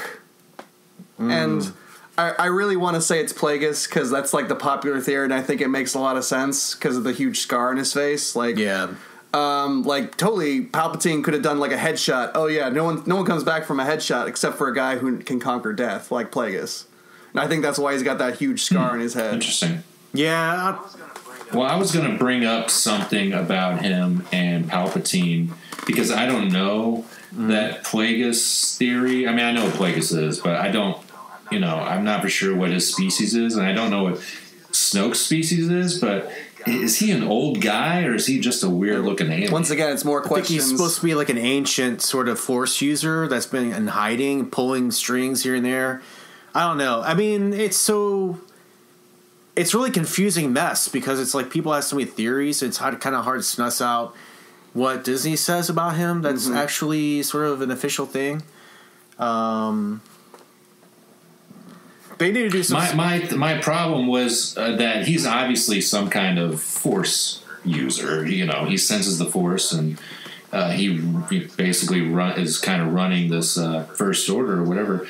But if he is old as he looks, then I feel like Palpatine would have known of his existence because I thought Palpatine was one of the most powerful Force users out there. I feel like he would have known of his existence, but I don't know. I don't know that much about extended universe stuff. So what if they go full schlock and make it like Palpatine knew about Horcruxes, and this is like the reincarnation of Palpatine with Horcruxes, and then the third movie is they have to find all the Horcruxes to destroy? I kid, of course. What's a Horcrux? That's from Harry Potter. Oh, okay. I'm not familiar with that. Because the Snoke kind of looks like Voldemort in a way, and yeah, he does. Yeah. I know who that is. Okay. Then we have the fan service with the chessboard there. Yeah, apparently they create the animation exactly where it left off from the first movie. No one's played that chessboard in 30 years. Nah, yeah, it's like the Trivial Pursuit that you have in your house that nobody ever plays. It's like, yeah, it's boring as shit. Fuck that. I always lose. Here's one thing I really don't like is this whole. There's a map. This whole mapping thing to where Luke is. It's like, well, did he want to be found? It's like, who made this map? That was my question. You nailed it on the head. Who made this map? who made this really incredibly obvious map where one little puzzle piece gets plugged in and it becomes extremely obvious for Lucas? Like, you know, why would you just have it in, like, data? Why would you have it in a visual? I know it's for a movie and you have to see something visual, but it's the MacGuffin. It seems incredibly, it's a MacGuffin. It's an incredibly stupid thing to do for the Resistance. I do have one idea. All right, here comes Wizzel's mental gymnastics again. I do have an idea. Okay. So in her Force vision, you see Luke and R2, and this might not be part of it, but he does place his hand onto R2. You know, like whatever, who knows? And R2 is like catatonic throughout this movie, and R2 has the last missing piece, right, to this map. So I feel like he did want to be found, but only when the time was right. And now seeing the trailers for the new movie, I don't think this works at all. But I thought maybe he knew that there would be this awakening in the Force eventually with someone or something, and that would be, I don't know, sensed somehow by R2, and that's why he wakes up. I'm trying to justify why R2's asleep and why he wakes up and why this map exists. Okay, I mean, what you're saying basically is that that's my only idea. Yeah. No, I mean, actually, I can buy into that. I mean, it's like Luke canoodled with his circuitry and with the Force or whatever to create this sort of map and put him into sleep mode or whatever. You know, I mean... Yeah, for when the time was right, and he didn't know when that would be or whatever, but until then, I'll be over here chilling. It's a really perfect example of how things can be explained in the next movie that will make this movie seem better to me if they explain it. You know, because then I can go back and watch it and I go, okay, you know, like, obviously Luke manipulated R2 into doing this, you know, because it needed to happen or whatever, you know, but... Here's another problem I have with that is that this movie, it was Lawrence Kasdan and J.J. Abrams wrote this. And obviously, you know, Kathleen Kennedy and other people are going to have, you know, stuff to add in or change. And then the next movie is written entirely by Rian Johnson. So it's like, how much or how little cohesion are we going to get? It's like, well, I have ideas of this. You're going to get a lot. You're going to get a lot because Kathleen Kennedy is a puppet master. I'm sure she had a lot of mandated meetings between all of them because they're hardcore about canon and everything has to fit together just perfect because they know that's true. They know the fans are not going to let shit slide. So they made sure every little nook and cranny linked up, you know, every little piece, moving part works together. I mean, especially going from this movie to the next. So they don't have the least amount of like apologetics to do after the movie comes out. I'm sure Rian Johnson. The fans were pretty mad when the expanded universe was pretty much just nuked. Because of this movie, downgraded to fucking Legacy or whatever. Yeah. Because there's so much expanded universe that's now just nothing because of this movie. I'm actually fine with that as a guy who never read any of that stuff. Yeah. I'm like, okay, cool. I don't have to pay attention to fucking 100 million books. Cool. Man, my understanding of most of the Legacy stuff is just from what I've gotten secondhand from people who actually read the books.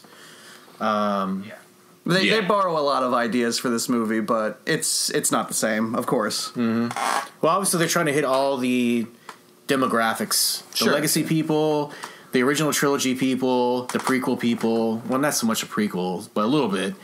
I like the Mandalorian skull up on the flags there. Oh, I missed it. Yeah, it's really prominent, actually. It's one of the bigger flags there. But okay. It'd be cool to have, like, Mandalorians actually in this movie. I think they're all extinct now, though, at this point in the storyline, but... Can we talk about this scene real quick? It's your cantina scene. So, okay. Reggae Mom. So they're walking into this fucking place. It's Maz Kanata's place. She's the fucking queen bee. Her statue's on top of the fucking palace. She's serving drinks in the bar. She's known Chewie. That makes no sense. She knows Chewie and Han, obviously, for a long, long time. She knows Han is a shady fucking dude with many dealings and things that is probably illegal being sought after. What's the first thing she says when they walk in the fucking bar? Where's Chewie? Yeah, I'm gonna fuck Chewie. But she says, "Ha Solo!" as loud as she fucking possibly can. When he walks into a fucking bar, he's a wanted man, I'm sure. Yeah. You know, it's like, why would she fucking do that? I mean, she immediately tells me she's fucking stupid. But then why is she serving drinks in her own fucking place, this giant fucking castle? Well, I would imagine this place is probably like the quote-unquote safe haven for degenerates, like Han Solo's bar of scoundrels. Kind of like the cantina on Tatooine. Maybe. But still, why draw attention? You think that the general, like, I know, like, that's a great droid, by the way. Yeah. That felt like old school shit, which I really like. Well, it's for this moment right here. It's so the First Order knows exactly where they are. That's the whole reason why she yells that. There's the ass in the butthole again. But you'd think he would know. It'd be unspoken rules. Like, he would just, shh, don't fucking, you know, everything's spoken in a hush. Or in a bar like that. Or do like Lord of the Rings and call like Mr. Underhill or something like that, like a secret name that he just goes by while he's out in public. Yeah. Like, but I guess he's not really a scoundrel. Like, well, he's a scoundrel, but like, his reputation isn't bad anymore, I guess, because of him being a general for the Resistance. Mm-hmm. So, like, when you hear Han Solo, it's like, ooh, hero, not like, ooh, Han Solo the smuggler, you know? Yeah. But the thing is, clearly she gets him busted. That's true, yes, that's true, you know? So, all that logic goes out the window because she clearly fucking shouted his name out, and it got them busted and got him in trouble. Yeah. And in the end, fucked herself in the ass. Because the New Order came over and blew up her fucking castle. She pays the price. Yeah, she does. Yeah, destroys her whole place. Yep. She sucks. For being like thousands of years old. She's like a terrible Yoda ripper. You think Yoda would ever do that? No way. Exactly. She got butthole eyes, too. A lot of sphincters in this movie. It's like, I heard somebody say on the podcast, it's like her street name is Butthole Eyes. Fucking stupid character design, man. I would have just rather seen Napita Nango or whatever, just herself as this person, you know? Yeah. As this character. I mean, she's a beautiful woman, too, so... Yeah. Or just, you know, have another Yoda. There's more than one Yoda in this universe. They could have had Yaddle be, you know... Yaddle. Better than fucking Ascanata. Fucking pumpkin pie. I have to say that, Maz's design and the fact that she's wholly CGI, really just took me out of it. I've grown to like her, but I see what you mean. It's just like, it was a weird to downplay her character in the next movie. I don't think she's even going to be in it. No, she'll be in there. You think so? Yeah, she'll be in there. Yeah, she's. Oh, they've already integral. Have they already confirmed it, or?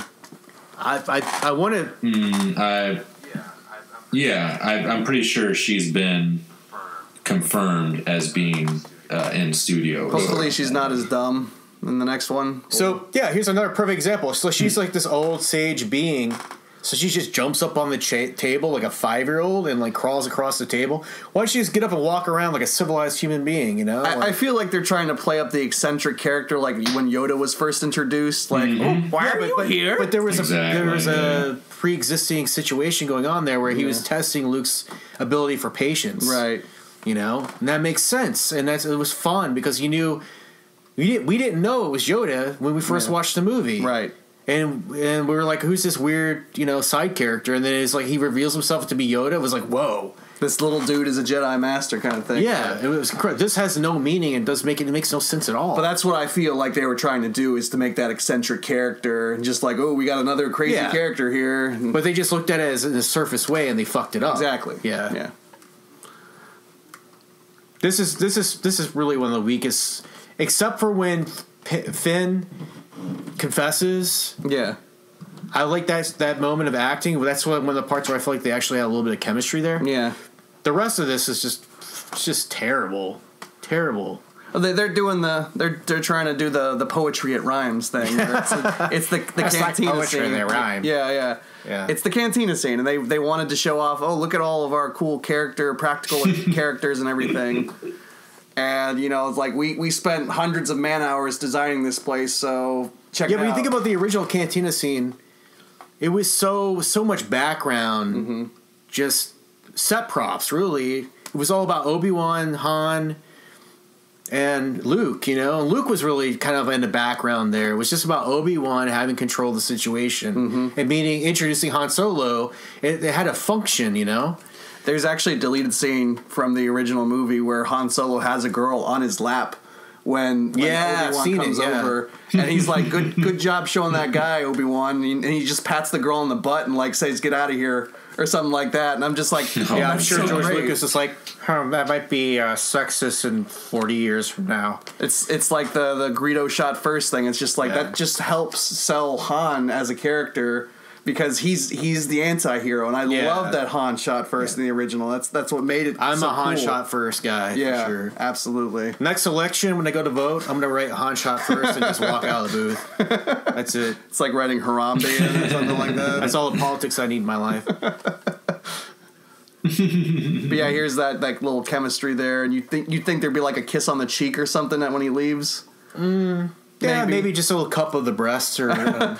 No, I mean, I felt that moment a little bit because he was making himself vulnerable. Yeah, and she didn't really have to do a lot of acting, but it felt real. It felt believable. It was a little bit of a story arc there for the characters, and I like that. And he's like, I'm gonna fucking bail. Like, I don't want anything to do with this bullshit, really. I really like the character design of that red head helmeted guy. I don't know what his character is, but that is an awesome design for a helmet. Yeah, they're way better than those Guavian whatevers with the circle dot face, like in the. What is the purpose of that? I remember they were yeah. How does that work?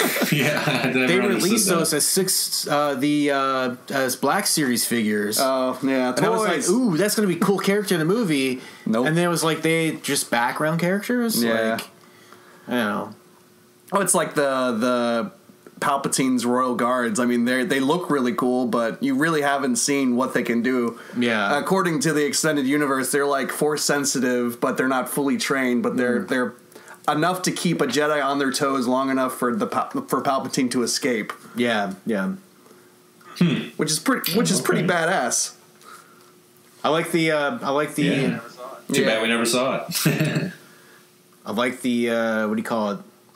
The treasure chest, the pirate's booty box. All it needs is like the. Could it be more fucking obvious of a box? Well, it needs to have like the Zelda, when you open up a da da da da da da da. Yeah, exactly. It's like they bought that shit at Pier 1 Imports or something. It's like thrown in there with a bunch of cheap jewelry. Yeah, I'm curious, what's the value of all the other things in there? You think Maz Kanata would have kept that shit like locked up?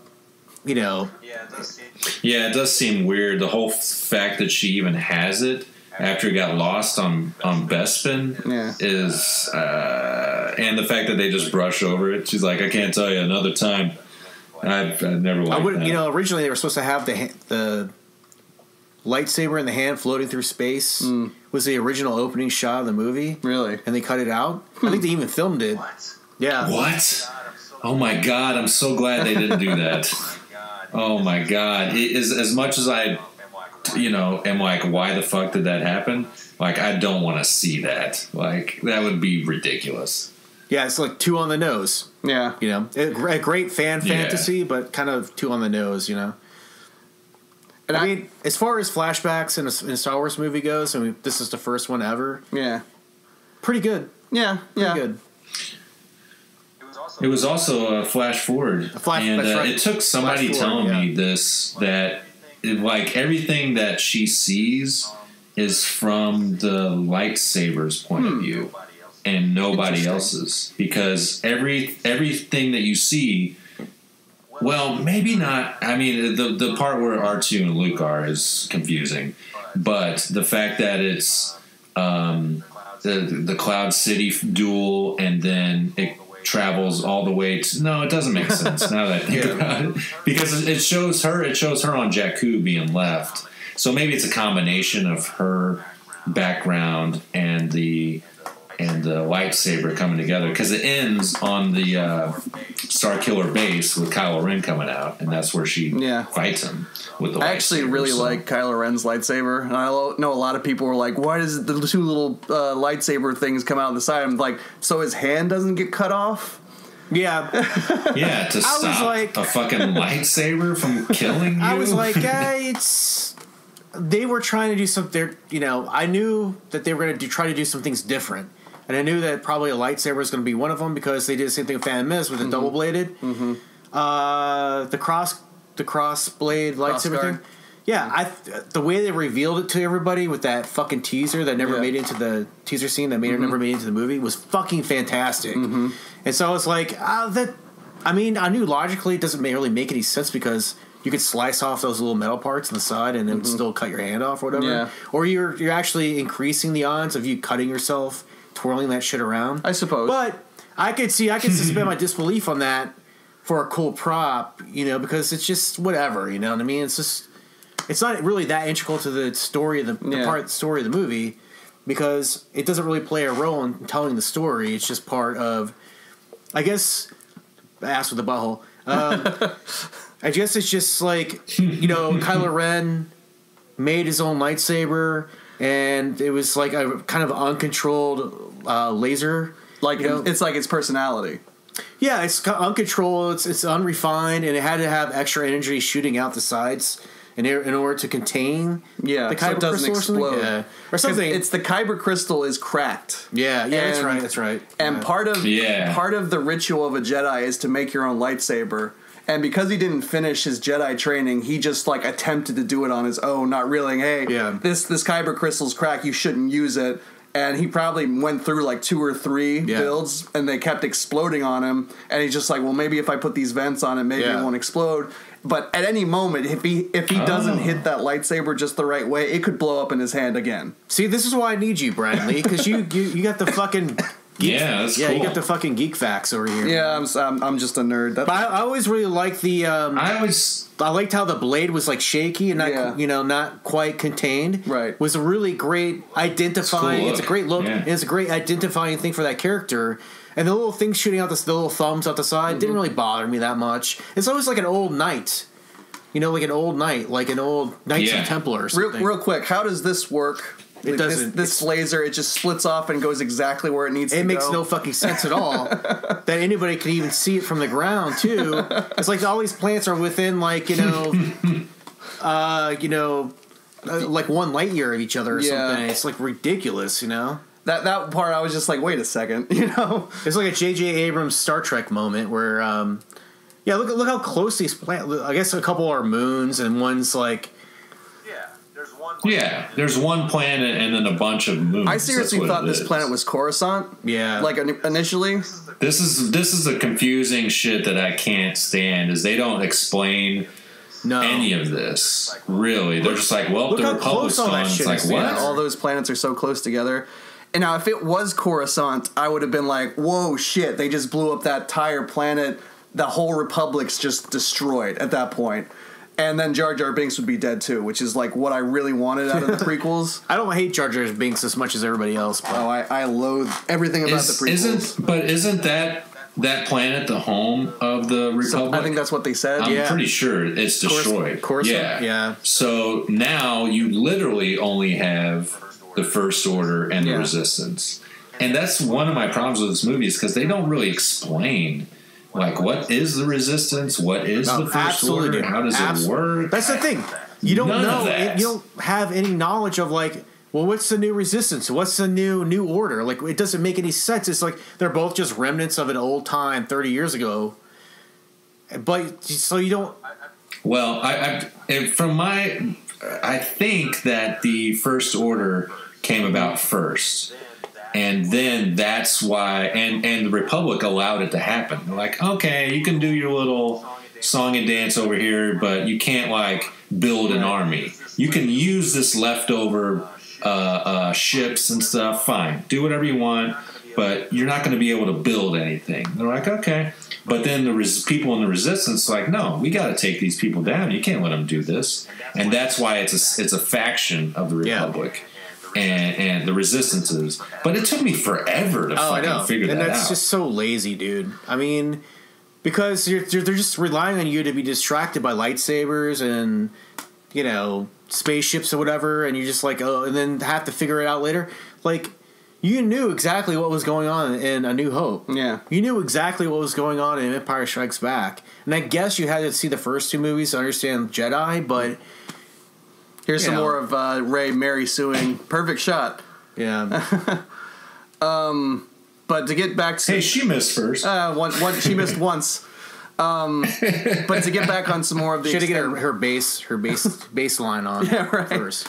To get back to some of the extended universe, like the first novel that was like supposed to be the episode 7 originally, the Empire was not over. Like there is an entire empire of stormtroopers still around. The war was not over, and the first thing that happened after Palpatine died is they went on a genocide killing spree. Yeah, just to show that they were still in power, and you cannot.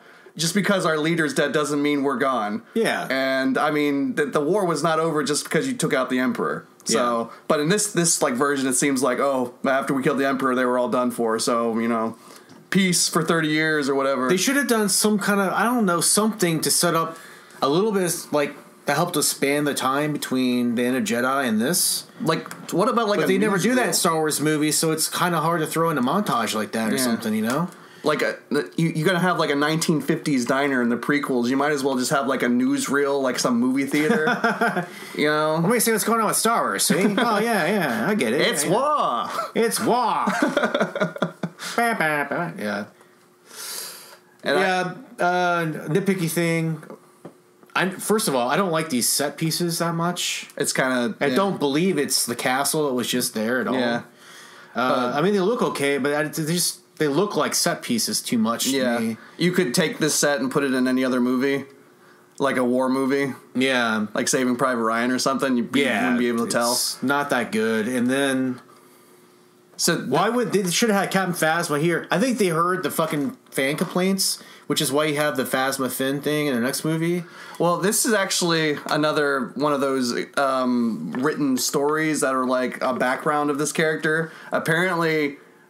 this guy is called Nines because his code name was 99 or something, like FM whatever 99. Yeah. But they were like really good friends, like apparently, and they had different ideologies. Like Nines was all about the First Order, like we're gonna get him, we're gonna stop him, and Finn was always just like I'm not too sure. So this moment was kind of their like.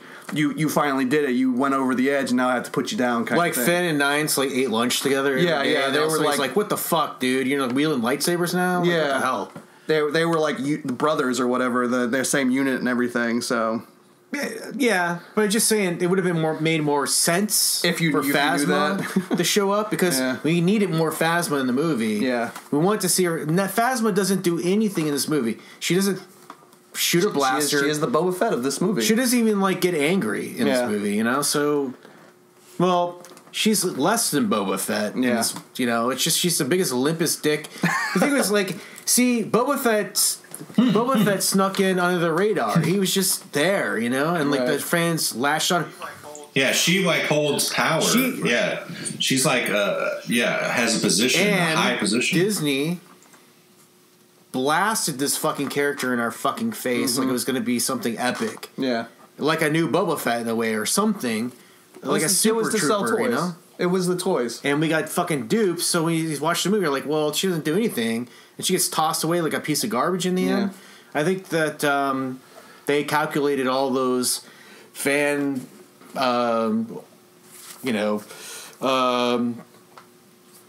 feedback or whatever, all the fan fucking blowback from that fucking poor choice. Yeah. And they're like, okay, we're going to have an epic battle between her and Finn in the next movie, which should have been in the first movie. It's like, P.S. we're sorry kind of thing. Yeah, P.S. we're sorry. And I really hope that fucking Finn, fucking just kicks her right in the twat, man. I would love to see, here's a thing that would have been great to add to the list of predictions is Captain Phasma takes her helmet off. Yeah. I would love to... it's already been confirmed. It's not really? Yeah. How do you know? Yeah, it's been confirmed in the interviews. Yeah. Fair enough. She's going to Judge Dredd it, pretty much. Oh, okay. Yeah. I'm fine with it. I mean... Yeah, she looks more badass with the suit on. So. I agree. But she's just such a great actress. I love her, but... she's like one of those girls you're like, I might have sex with her if I could. I'm not really sure. She's like 7 feet tall. I know, that makes me more attracted to her. She would have sex with me. I wouldn't have sex with her. You'd just be present. It would be against my, probably kind of against my will, which would make it even more hot. Yeah. She just pressed me down on the sheets, and like I feel like a heavy weight on my shoulders. You like being dominated, huh? I don't. But you know what? I probably would if it was her. If she was 7 foot tall, I would make her wear the helmet. Oh my gosh! While she's I knew it. I knew you were gonna say that. She's got like a big chrome butt plug. She pulls out shit. It's got like a star. Somewhere right now, there's a nerd fucking cumming his pants. Oh my god! I like. How about this stuff here with Kylo? And the fact that he's using the Force in ways that we've never seen before, it makes it interesting to me in that because he learned it from Snoke, I guess, presumably, and it's like what other kind of things are they tapping into? I'm kind of excited. I agree. I think it's interesting. Get to know more of that. It didn't bother me in the movie when I was watching it. I think it's interesting, but it begs the question: why doesn't he just do that all the time to everybody? That he Charles Xavier's. I mean, if you have the power to freeze people in order to control them for your needs in the moment, why doesn't he do that all the time? He could have done that in the battle at the end, right? He's got a huge battle with her. He needs to get the upper hand. He doesn't freeze her at that time. I think it's him just being arrogant. Well, he was weakened because of. He's also extremely injured. By this bowcaster you see many times throughout the film just obliterate people. I honestly really liked it, that fight scene, because he like pounds on his wound and he's like amping himself up. I do like that too. Yeah, he's like a wounded fucking MMA fighter or something. And he's just trying to fucking muscle through it. Yeah. I love this part right here. The introduction of not just Princess Leia but C-3PO butting in like he always does. Is perfect. This is classic Star Wars to me. In theory, you're right, but it just doesn't really work in the scene at all. No, it doesn't. It doesn't work for me at all. I'm like C-3PO getting in the way. Think about Empire Strikes Back when he interrupts their first kiss. That's the problem. Yeah. It's just so obvious. It's like, it's like. Okay, of course. They're doing the fan service. That's what it is. I mean, that's pretty much like guaranteed that they're trying to appeal to all the fans. Be like, hey, remember when this happened last time when we had them interrupt their romantic moment? Or we're gonna do it again. I can get down with as 3PO interrupting, but if they handled it different, it would have been better. Like if he was talking, him and Leia had been a little bit closer together, and like 3PO was walking up, and he would have been like, oh man, here comes Goldenrod. And then fucking 3PO walks up and he puts his hand over his mouth and they just keep talking and 3PO's just standing there. Would have been 1,000 times better than what happens. Like it just breaks the cycle kind of thing. I disagree. Well, I don't know. I disagree because you just want the immediate punchline. What you're explaining is something that's more drawn out and just went to me it would have been as funny. I don't know. But what do I know? I don't write movies. No, I get what you're saying, Josh, and I think that's an interesting idea. I don't think I would mind either way. Yeah. I think that would be a good idea, and I like the way they did it in the movie. I just say that predicated on the fact that like what I saw on screen when I saw it in the theater the first time, I was like, it's a really watery fucking 3PO moment that you would expect to happen, Because the interesting thing about 3PO was that he was a sort of like a really intelligent dunce that kept the, like the humor. He was the relief, the comedy relief and stuff. Slapstick. But he did it in like kind of like a witty sort of charismatic, whimsical way. But now it's just like it's old hat. It's just so fucking boring. It's like, there hasn't been really any good 3PO moments, I think, since maybe Jedi. Yeah. I mean, all the fucking fandom where they worshipped him as a god because he was gold. He was actually decent in Revenge of the Sith because he was just sort of like a protocol droid in that, he didn't really have a lot. I don't even remember him in that movie, really.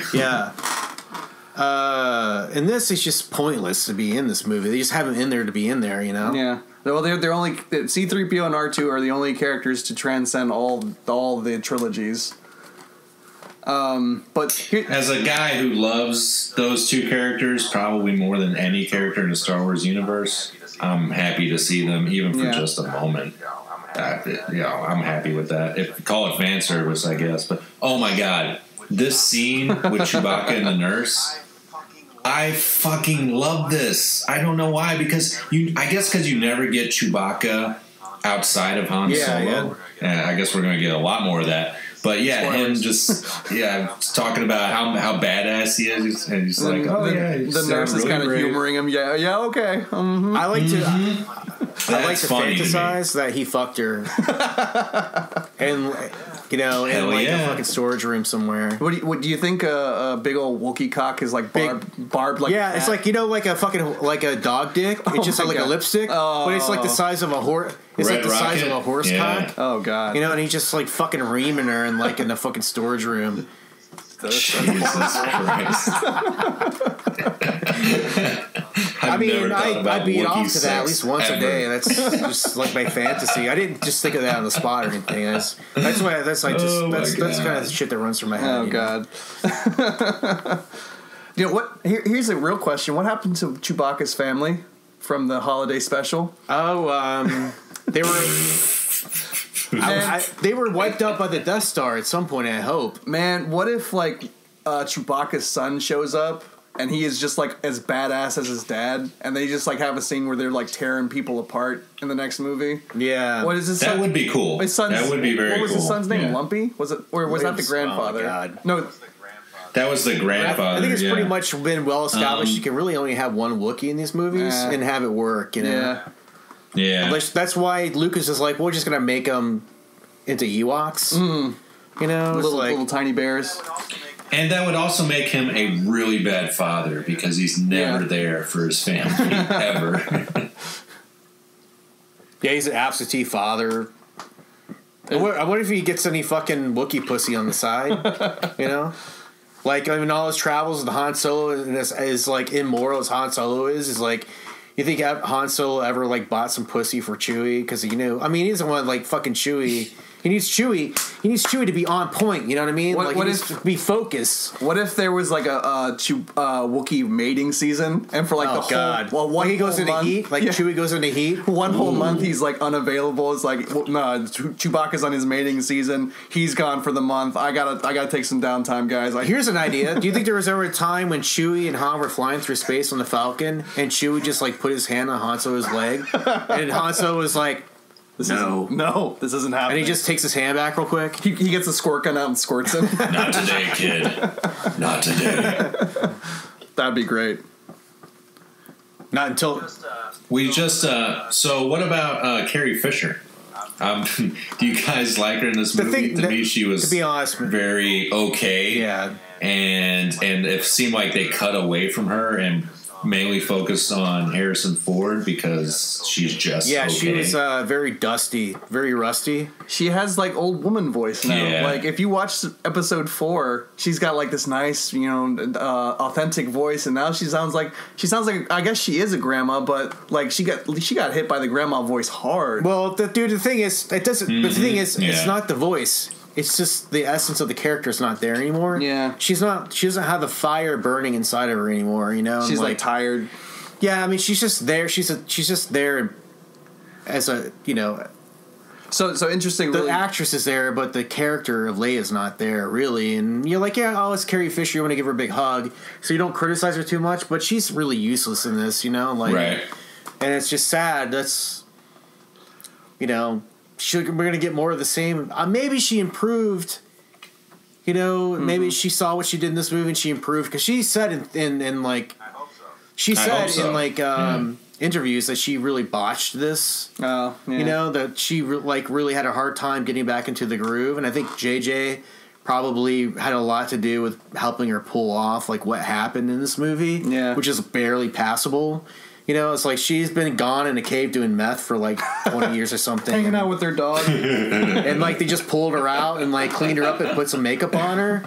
And like she looks like she's like has got dentures in or something. She's like Ozzy Osbourne in the Osbournes show. Exactly. I mean, we all love Carrie Fisher because she was, she was one of my first crushes, and she was amazing in those movies, and all of the movies she did when she was young. She was a sex symbol in the 80s. Oh yeah, dude. I mean that slave outfit is still a fetish today. Of course, I mean, it's amazing and stuff, and that brings up a good point, though. Okay, so this scene, I'm sorry. No, go ahead. This scene right here with Kylo, you don't like this scene because it doesn't have a mask anymore? Is this where you start to slide on Kylo? I just thought him taking the mask off was premature. I think the interaction between them is really decent, where he's probing her mind. It's decent. It's not good. I think it's okay. It's starting to establish a relationship between them. Like, she overpowers him on the first try, and she probes his mind to find out about Vader. She never heard about Vader, and she talks about Vader like she's like, "What do you think? Wouldn't she be like? Don't you think she would be like, who's Vader? Who's this man?" No. Why? She knows who Luke Skywalker is. Well, Luke Skywalker. She's been told like about Luke Skywalker, though. She thinks Luke Skywalker is a myth, though. Like he's a legend or whatever. Right, and she wouldn't think that it would be the same with Darth Vader, and then she reads his mind and is like, "Oh, this guy worships Darth Vader." Well, I think Rey is just overpowered to begin with, and like they should have given her some limitations. Like, I think having her be able to resist it would have been enough. Not her like probing his mind at the same time. You give him an inch, you take a mile kind of thing. It's like, slow it down a little bit. You know what I mean? Like, you're already besting the best villain in the fucking movie. Like 12 hours ago, she was living in an AT-AT. Exactly. Yeah, you're right. Yeah, and it's just how about the brother dynamic of Hux and Kylo, like trying to get Snoke's ear. Snoke senpai. It's like, I did this, Daddy. No, I did this, but I did this, Daddy. I kind of like that. I like that Snoke is like a huge hologram. Like he's like overcompensating that he's like a weak and feeble old man. And he's like, you have to beg for my approval kind of thing. Which I like that. Yeah. People tell me they had a problem with him being huge, but I was like, well, the Emperor was fucking ginormous. I totally agree with you. And I totally agree. Movie. Like, I like that overpowering, domineering figure. Yeah, it's something an asshole would do to show power. Yeah. And this scene right here. And this part, I gotta say, I find it fun, but it shouldn't be in this movie. Like, because this is something that we've all done as in our lives, But does she know what the Jedi mind trick is? Like, and I guess maybe you can read it as the fact that she just read Kylo Ren's mind, kind of woke up more inside of her to understand what more of the Force is. But it seems I think this would have been much. A good chance to show her survival instincts from being a scrapper her whole life. Like she had something hidden in her sleeve. Oh, that would have been much better. That unlocks the machine. And they didn't think about to search her that thoroughly, and she has something hidden on her, which she had to pick up in order to survive. Right. That would have been so much better. They should have just panned down, and she just been naked from the waist down. She should have been naked throughout this whole movie. I mean, a big old like sandy bush just fucking sitting there. Jesus. But I'm sorry. Yeah, you think Kylo Ren's bush matches his fucking wafty hair? Yeah, I think it does. He's got that 70s But it makes bush. it seem like she can't. She only relies on the Force now instead of all of her instincts that she had on the planet to survive as long as she did. I mean, yeah, because she is a survivor. You're absolutely right. And I'm sure there's plenty of people on Jakku who would love to have a little white girl as a hostage, and probably took her hostage more than once, and she had to escape. So she had to learn how to unlock locks using whatever she had available to her. Yeah. Yeah, I mean, it would have been interesting if they made her more of a scrappy character that was like more like intuitive, thinking on her feet in terms of, just like having to manipulate people in a way that some characters we've seen in other movies like have to like figure out, be fast on their feet, and be cunning, to get out of situations. Whereas she just like all of a sudden has an epiphany and then gets out of the situation. Doesn't really make for an interesting character, like. So here's something. How about if you wanted to use the Force in that scene? Let's say that the lock-picking device is in her boot, and she can't reach her boot. So she tries to use the Force grab to get it from her boot to her hand. And it's a little foreshadowing that she's going to grab the lightsaber later in the movie. That would have been a great little setup. Exactly. That's great. That's great. Because, that makes sense. Because, we need the breadcrumbs as watchers of these movies to... We need a setup and a payoff for even little things like that, Like, and it takes her so much to get that little pin into her hand from her boot, and that's like a scene of just her like struggling, like in Kill Bill when Uma Thurman's like wiggle your big toe kind of thing. See, that's a brilliant fucking metaphor, not metaphor, but example, analogy, for this. It's like they just skip over all that shit. Yeah. And they're just like, they expect people to accept these things. They're like very, big jumps, leaps forward in the movie. And it's just like, man, can I get a little bit of like development? Slow it down. Yeah. See, JJ is a great, I like JJ as a director. I really do. But he's a very fast, keep the thing moving guy, which works great in some movies. I like his Star Trek reboots, and we can debate that some other movie, but... it's too fast here. All Star Wars movies has slow moments, slow segments, and I think Empire really exemplified that. Kirshner did the best job with that with Luke and Yoda, right? Where things got real slow, and they had a couple interjections of action sequences or whatever, right? But really, the core of that movie is just the best parts of Star Wars and Empire Strikes Back. Luke and Yoda.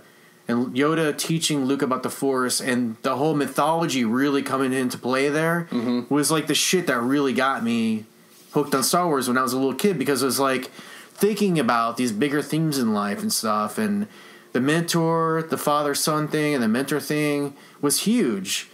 And it was because of those slow, quiet moments that makes it feel more real. That you can understand and get into, and it's not just an action movie with Star Wars themes in it, Yeah. They glaze over everything here. Like, I would have loved to see a third, like maybe 2/3 less action in this movie and a lot of like Rey building. Yeah. Would have been, character building would have been amazing. Right. I don't know. It's just. Well, let's hope that with the next film that maybe. That is what we're going to get. It's like, this is like a burst of energy, and the next film reels it back as far as her character goes. Like, she went, to 10 on this one, and she's like, wait a minute, what the fuck is going on? I need to take it back to a 5, and figure this out. So, hopefully that's what they do. I don't know. But yeah, I totally understand what you guys are saying. I can't argue with you at all. It makes perfect sense. It's stuff that I just never really thought about that much before. I mean, the same, there's some things that you've been saying that have been giving me a reason to think again about things I've criticized maybe a little bit, but the fact is that the reason why this shit is all confusing is because I don't really think it was really well thought out, really well planned, really well directed. I feel like it's all rushed. And I think they came up with a product that was good enough to earn $1 billion really fast, but it didn't come up with something that was really special. It's just enough. It's just another movie. Yeah. It's not special, like... There's like millions of people, not millions, but like hundreds of people working on this project just to get it out as fast as possible, when you really should have stopped and written it and really had like a group of really talented writers stop and read it and be like, wait a second, this doesn't really make sense. Maybe we should change this. Instead of like Disney being like, get it out there as fast as possible. And that's why I'm very skeptical of The Last Jedi, because even though I have faith in Rian Johnson to do something different, and that's what they keep like cramming down our throats, it's different, which makes me very suspect. At least he maybe made some bold choices, but they're not going to be that bold if you know that fucking Kathleen Kennedy is going to be like, we know that she's not allowing things to get too far off this left or right. Because it's got to be safe. It's got to be safe. It's got to be maximum profit. Mm-hmm. You know, they're going to get another $1 billion off of it just because it's Star Wars. So they don't want to try and make an experiment or like to change to variate too far from what it is. And they're never going to take 2-3 years to really sit down and write a script and flesh it out in a way. Because you know they're already writing episode 9. They probably already started. Oh, I'm sure it's done already. Yeah. So you know, they have to be because they got to start filming it by next spring. I'm expecting. What I figure is that Rian Johnson had a treatment for it, and then they're gonna flesh it out with Johnson. Yeah. Or not Johnson. Sorry, JJ. And I was like, when I found out JJ was doing the next one, I was like, no. Huge mistake. But it really depends on the material. See, maybe JJ didn't really work in this movie because it was the one that they should have been a little bit slower on. And maybe 9 is going to be the one that they really need to have the action to wrap it up. So maybe I'm wrong there, but see, I like JJ. I just think that he's just he's a tool applied to a certain type of movie that's good, But I think he would make a great horror movie director because, like I said earlier, like he's great at making the box.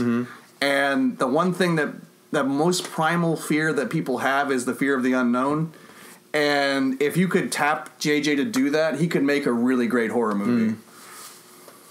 I would love to see Kevin Smith do a Star Wars movie. Yeah. I think because I think he really understands Star Wars and he understands character development. And he's a fanboy too, so. I mean, I know that Kevin Smith movies are always really Kevin Smith, and they have their own flavor, which I respect. I think he can't conform to a formula, but do it in a way. I mean, let's just say even Kevin Smith could write a script that would be really good, at least a first draft. Yeah, because he understands character development. You know, I think that's what these movies lack. Is just like heart. Yeah, like human understanding, a humanistic sort of ass with a butthole. You're never going to see it different again. I ruined it for you forever. What do you guys think about this Starkiller base? I mean, is it too much of a ripoff? Way too much of a rip. Is it Death Star 3? Essentially, terrible fucking idea. I found out that they were gonna. I think we first heard about it on the poster. Yeah. Go ahead, man. No, you're right. I was going to let you finish. Yeah, it's like I first saw it on the poster. I was like, another fucking Death Star, dude? Are you serious? I was like, they just tried to upgrade it, but it's like it's still Death Star. And they couldn't even come up with an original name because Starkiller was the original name of Luke Skywalker, and they actually used Starkiller in the Force Unleashed video game, which was the main character who you played as. Yeah. They should have called it Death Shark. Because it's an ass with a butthole. They call it the Death Shark. Just death by butthole. Yeah, death by butthole. Why have a super weapon? I understand, like, that's something everyone can understand, but there's more menacing things that an evil empire can do. What if they had a huge armada of ships? Like a giant fleet. Well, that's the thing that I was talking about earlier is that they couldn't build ships. So they just built this one thing to take out the Republic and boom, that's it. It's like if they were starting to build an armada, I feel like they would have taken notice and somebody would have seen it and shut them down.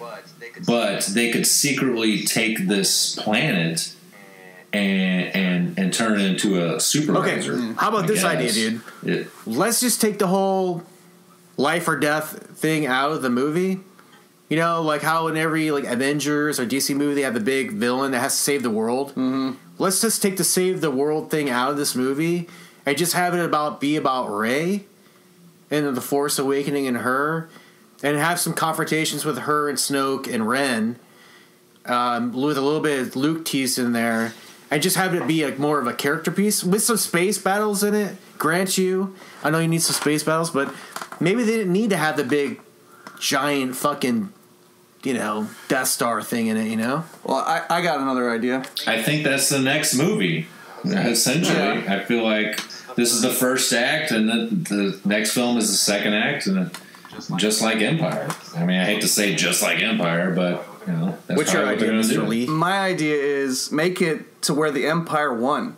That now that they don't have that Emperor Palpatine slowly having we'll take over a system at a time. They have no leadership and they're just reckless and they just dominate the rest of the people. They have a new leader who's more ruthless and doesn't care about politics or anything. He's just we got the men, we're taking over. And let's say in that 30 years it becomes 1984. And everyone is it's a fascist nation or fascist galaxy or whatever. And everyone's lost hope because Luke has disappeared and he's the last Jedi. And then Rey figures out, hey, I've got the power too. Maybe there was this old rumor about the rebellion or whatever. Make her the leader who sparks the flame or whatever. And it's just a slowly her building up a resistance and finding kind of Katniss Everdeen kind of thing. Sure. Yeah, but have it on a galactic scale instead of the little districts in the Hunger Games. But you have it turns out that there is an underground movement happening, and they have to do it in speakeasies or something like that. And of course, Han Solo, all the major characters are around, and he's we've heard about you. Yeah. Come over here. We're trying to figure something out. But just the fact that. It doesn't have to be a giant laser that destroys planets. It's just there's still that spark where we can win this if we just band together again. And it's a soft reboot. You can bring in all your old characters. You can introduce the Force. You can develop your characters. It's a slow burn. Just develop it a little bit. I think they should have brought in the giant vacuum from Spaceballs. She's gone from suck to blow. Yeah, exactly. Mega Maid. I might have liked that better than the fucking third Death Star. I just don't think the mega super weapon is needed again. No, I don't. That's what I'm saying. Yeah, it should have been a character building movie, not this fucking Doomsday thing scenario again. You can do the Doomsday thing maybe for the climax. The major thing blowing up at the end with the countdown sequence, but yeah, you've pretty much blown your load on this first movie. What are you gonna do to top this? They weren't sitting around in a fucking boardroom somewhere going, another Death Star, really? Yeah. I mean, come on, we can't do that again. We're well, we got nothing better to do. Let's just do another Death Star. I mean, it's just come on, man.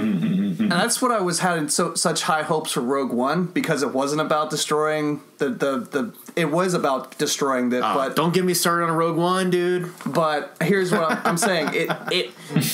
My first thoughts of Rogue One is it's a heist movie. They're going to be stealing the plans to Death Star. This is cool. It's going to be like Ocean's 11. They're going to have a whole movie of them building up to stealing this thing. And then I was horribly disappointed by the movie. I mean, dude. Yeah, it turns out it wasn't that at all. They should have made that movie fun and jovial, like a heist movie, until about last third of the movie, and then had it get serious and shit the bed. Yeah. That would have been fun. The rest of the movie, that was all serious and it sucked. Okay, let's talk about this scene, guys. Let's just go back to the movie we're watching. What do you guys think about the way this went down? I mean... I think... First of all, let me ask you guys a question. What do you think about the environment that they're in? It's walking out on the gang. On there's no rails in this universe. No, I can forgive that. But it's kind of it's so obvious of a setting. Yeah, everyone knows what's going to happen. Like in Empire, when Luke gets inched out onto that thing, you felt like it was incidental. Yeah. It was like a thing that naturally happened. Like he had nowhere else to go, and he was just trying to get away. And this is just forcing it. Same. It's here's a bottomless pit. I wonder what's going to happen. Yeah. And I mean, with that, it was just Vader toying with Luke. Is you bitch, you think you can go against me? I'm fucking Darth Vader. You're not even fully trained yet.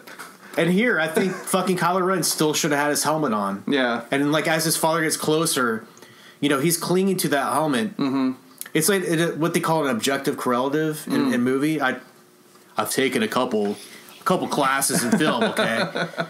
But once he relinquishes that control of the helmet, it would have been so much more powerful when he was in close. Let me show you my vulnerability, pretty much. Yeah. I can only unmask to you. I really think the line is when he says, what do you think will happen if I do? It was a great line. Yeah. But he should have been closer to him, you know? And then he takes it off, and then this scene happens. Did you guys... I think it's not bad dialogue, you know? Have you guys heard about the idea that Han is the one who turned on the lightsaber? Yeah, I heard that. Oh my god, I can't stand that theory. That's so a millennial thing right there. No. He would never Han likes fucking to do be that. alive. Like, oh my god.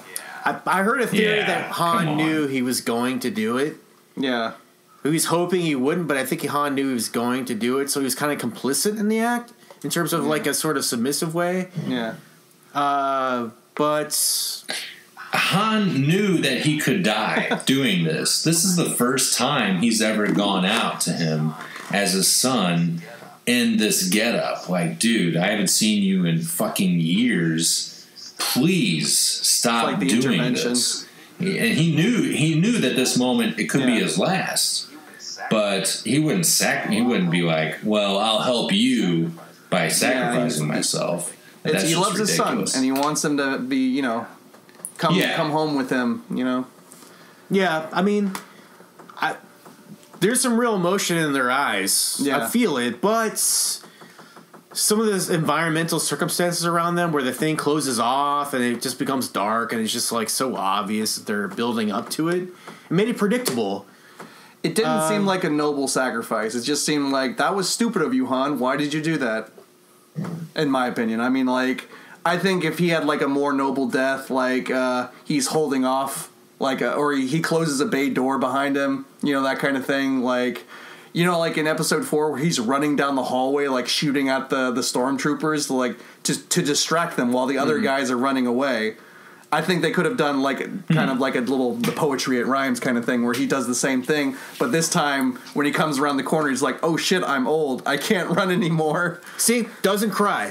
Doesn't cry. He doesn't cry in this scene. Yeah, he doesn't. You feel like he's going to cry. See, I disagree because what happened? Because what happened was Matt cried in that scene.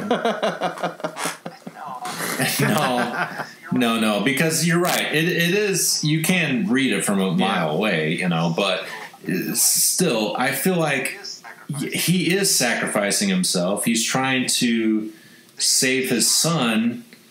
Like, that's like the most noble thing he could do. Like, he's been out of this game for so long. I don't think that fucking, it's interesting to see Chewie's fingers there. But anyway, I always thought that too. I always thought that was so weird. I've never seen Chewie's fingers before. And I saw that first in the trailer and I was like, Chewie's fingers, oh my god. What the fuck? But no, it's like, that scene I thought was really about, like, Han Solo, he's got nothing left to lose. Yeah. It's his son. Obviously, he's going to do what he can to bring him back to Leia or whatever. But I think it's like he knows it's a lost cause. And he's just like, you know what? This is the sum of my life, you know? And he walks out there and confronts him, hoping for the best, but I think he knows it's not going to end well. Right. And I just don't like... He was also motivated by Leia because in their last conversation, she says, "Bring our son home." That's what I'm saying. Like, he's like, "Fuck, I gotta fucking do this." I don't think he's. I mean, they're mutually invested in the child. It's not just hers. I mean, he's not doing her a favor. I think, but he does. I think she, her saying that does like make him. I don't know. I mean, it's in the back of his mind, but obviously he would have done that anyway if she hadn't said that. It's not like he's going to walk away. But I just don't like the moment it goes through him. And I don't know. Like, it's kind of cartoony. It is, you know, it slightly touches his face. I don't know. Maybe it's grown on me a little bit. I don't know. But why would fucking Kylo Ren care about him being a traitor?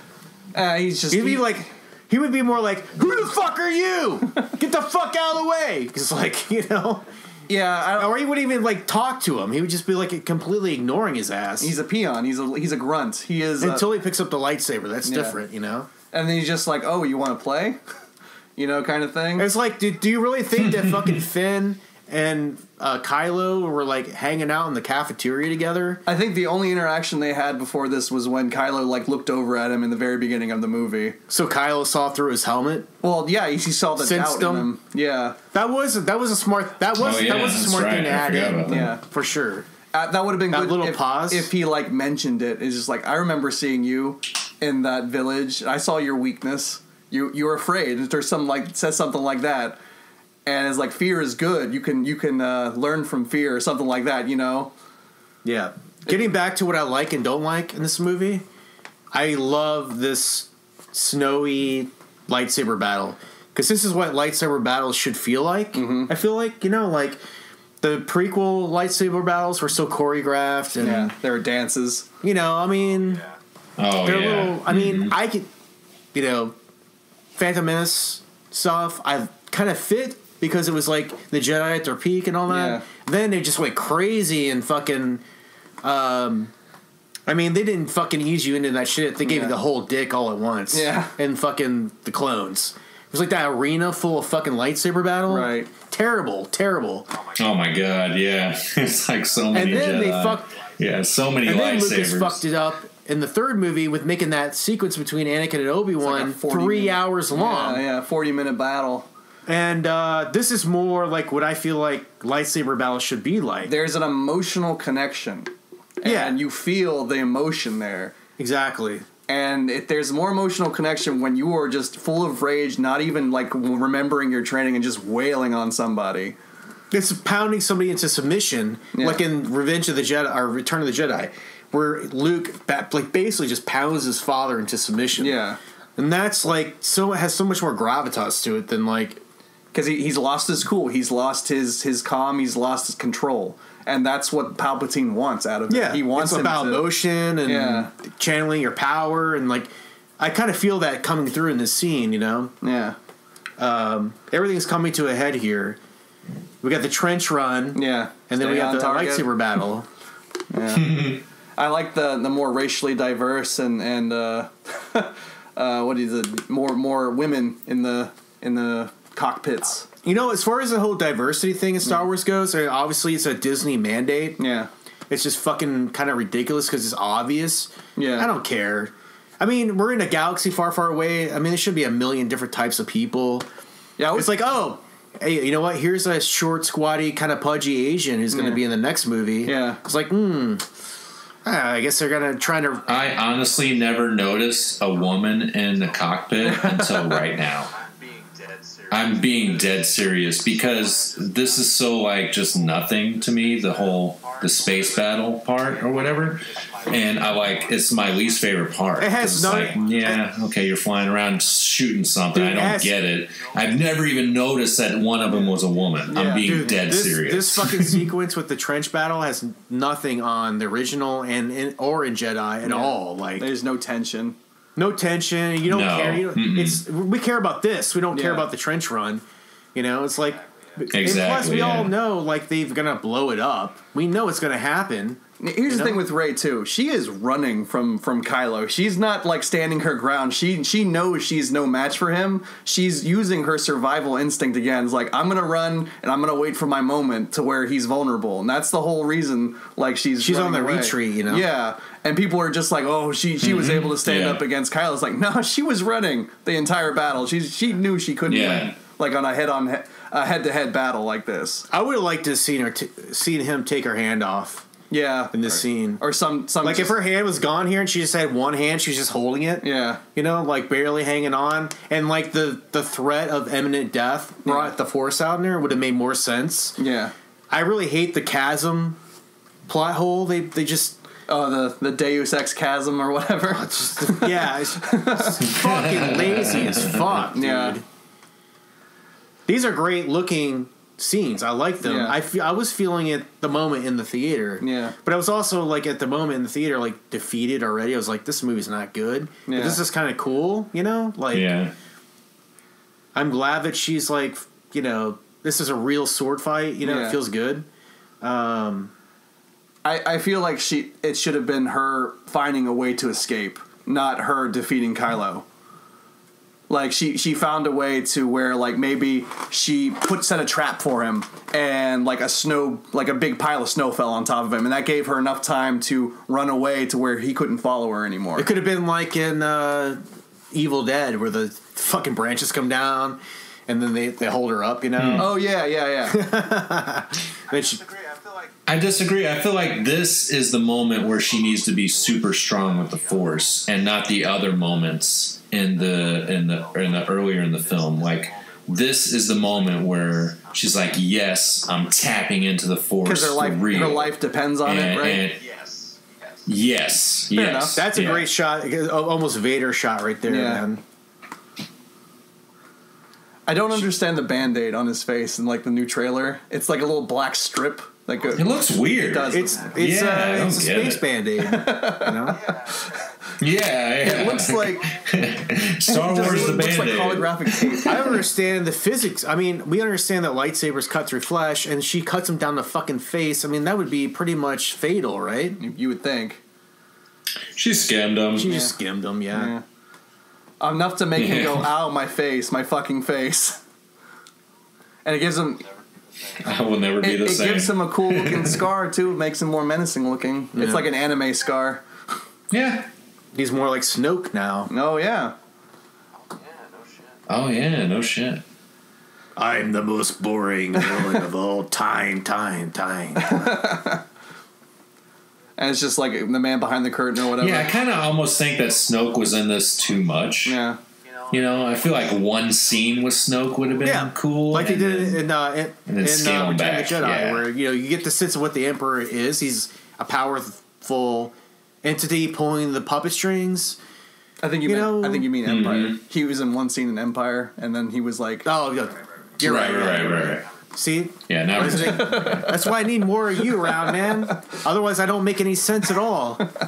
Yeah, where he was like... Matt's always just like, yeah, that makes sense. Mm-hmm. Like the original Palpatine, he had like monkey eyes. They like superimposed monkey eyes on top of him just to make him look unworldly. Yeah. Palpatine, Emperor Palpatine was an amazing character. Dude. Yeah. I mean, it's just so simple, so subtle. Honestly, if there was one redeeming factor about the prequels, it was in Episode 3 when Palpatine just had so much fucking joy out of like throwing the Senate at Yoda. Mm-hmm. Other than that, I mean, oh my god, that was so stupid. But he's just so evil, and he loves it. But yeah, here we have the classic planet exploding. Dude, while they fly how away. fucking ridiculous would it be if they had a fourth Death Star in the next movie? I think I'd drop it. I'd drop it right there. I hope they do. That's what I'm saying. I hope they do, just to make it even more fucking ridiculous. It's like it'll be like a death. Like it'll look like Saturn or something, but it'll be like multiple layers. Like the ring is like a saw blade that saws planets in half. Yeah, that would be amazing. But this one's even bigger. It's like Unicron from Transformers. It eats planets. This really pissed me off when Leia doesn't talk to Chewbacca at all. I noticed that right away in the theater. Yeah. It's like, wait, holy fuck. Actually, why are you going to her? You don't even know her. J.J. Abrams regrets doing it now. He didn't even realize it when he was filming it. I think it's probably an oversight. Yeah. You know? It was not intentional. Yeah. That's a huge oversight, though, because Chewie and Chewie and Leia know each other. Yeah. I mean, it should have been a group time. How does fucking Leia know this fucking chick from fucking Eve? You know what I'm saying? From a hole in the ground, yeah. It makes no sense. There's no introduction. There's no formalities at all. She's like, maybe she's just been like, I'm so... They could convergence in the Force, right? They know each other from the Force. Sure. Or maybe there's more to their relationship. Oh. Well, I was meaning more like she could be the daughter, maybe, of Leia. The daughter, so she recognizes who she is because she's her daughter. There's the Force there, you know? How does Han Solo know? Exactly. Well, Han kind of had that thing where he's just like, I don't want you to go, I want you to stick around kind of thing. You know what? He was... Han was out doing death sticks for like 20 years, so his brain was like fucking jacked up, so he couldn't even recognize his own daughter. Yeah. Fucking Han and Chewie doing dust sticks in the cargo hold and shit. Get high in your own that's supply, why I'm afraid whatever they say Rey is, whatever lineage she comes from, I feel like it's going to be disappointing. Because how do you explain it? It's like, if she is Skywalker, is she a Solo? How do you explain that? Well, is she a Kenobi? Well, fucking kind of, how do you explain that? See, I don't want her to be, and I don't believe that she is anybody's child. I think she's a convergence of the Force. Kind of like Anakin. I was saying to Brian, or I wasn't saying to Brian, I was saying to my coworker earlier, Max, he's a big Star Wars fan, geek too. But I was like, dude, I think that she was sent to the Jedi Temple at the same time that Kylo Ren was sent there. And I think everybody recognized that she was strong with the Force, but she was too young. And I think when the Knights of Ren and Kylo Ren attacked the Jedi Temple and took it down, I don't think Kylo Ren could bring himself to kill her. And so I think Kylo Ren was the one that took her and put her on Jakku. And now she comes back. I'm hip to that. Yeah, now she comes out. Now she comes out, and he's like, I want to train you. Now, he recognizes her for who she is. She's the girl. She's the girl from the Jedi Temple that he saved. She's like, this girl, and he's telling Snoke about her. He's like, he wants to alliance himself with her. So he's going to have a lot of conflicted emotions in the next movie. They're not related, I don't think. I like that. I never really thought about that. But I think that makes sense. Yeah, but he has some kind of connection. He couldn't bring himself to kill her. I think he had a connection with her, unrelated in terms of DNA, but just a connection with her and her power. Yeah. And I think he took a liking to her. And he's like the one person in the Jedi Temple he couldn't take out. And so he supplanted her to Jakku to protect her, while the fucking Knights of Ren were like killing everybody else, and Luke Skywalker and R2 were like fleeing, Fair enough. I like that idea. I like that, but I feel like he's more surprised at the fact of how strong she is, or the fact that she can wield the Force. So to me, that's what makes it not work. But I still love it. It'll be a great twist. It really would. Yeah. Who knows, man? I mean, these are all theories. I mean, it's so stupid. I spent too much time reading theories online. No, it's just crammed down my throat. I can't help it. It's like listening to a 5-minute YouTube video here, a 21-minute here. I love fan theories. I really do, and especially if they're better than what's written. Like, I love reading what more creative people than a boardroom of hack writers in Hollywood.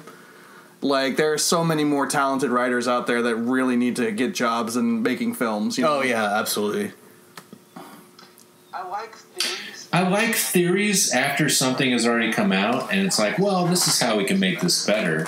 But as far as, theorizing who Snoke or Rey is, I really just don't like. Why? It's just fun to, I mean, we know we're going to be... See, that's why I was like, we should have 10 out of the 25... Because we're gonna have a lot wrong. Yeah. But but it makes it more. Yeah, you're gonna have a ton wrong. I know. There's gonna be so much wrong, and you can't help but be disappointed. That's my thing.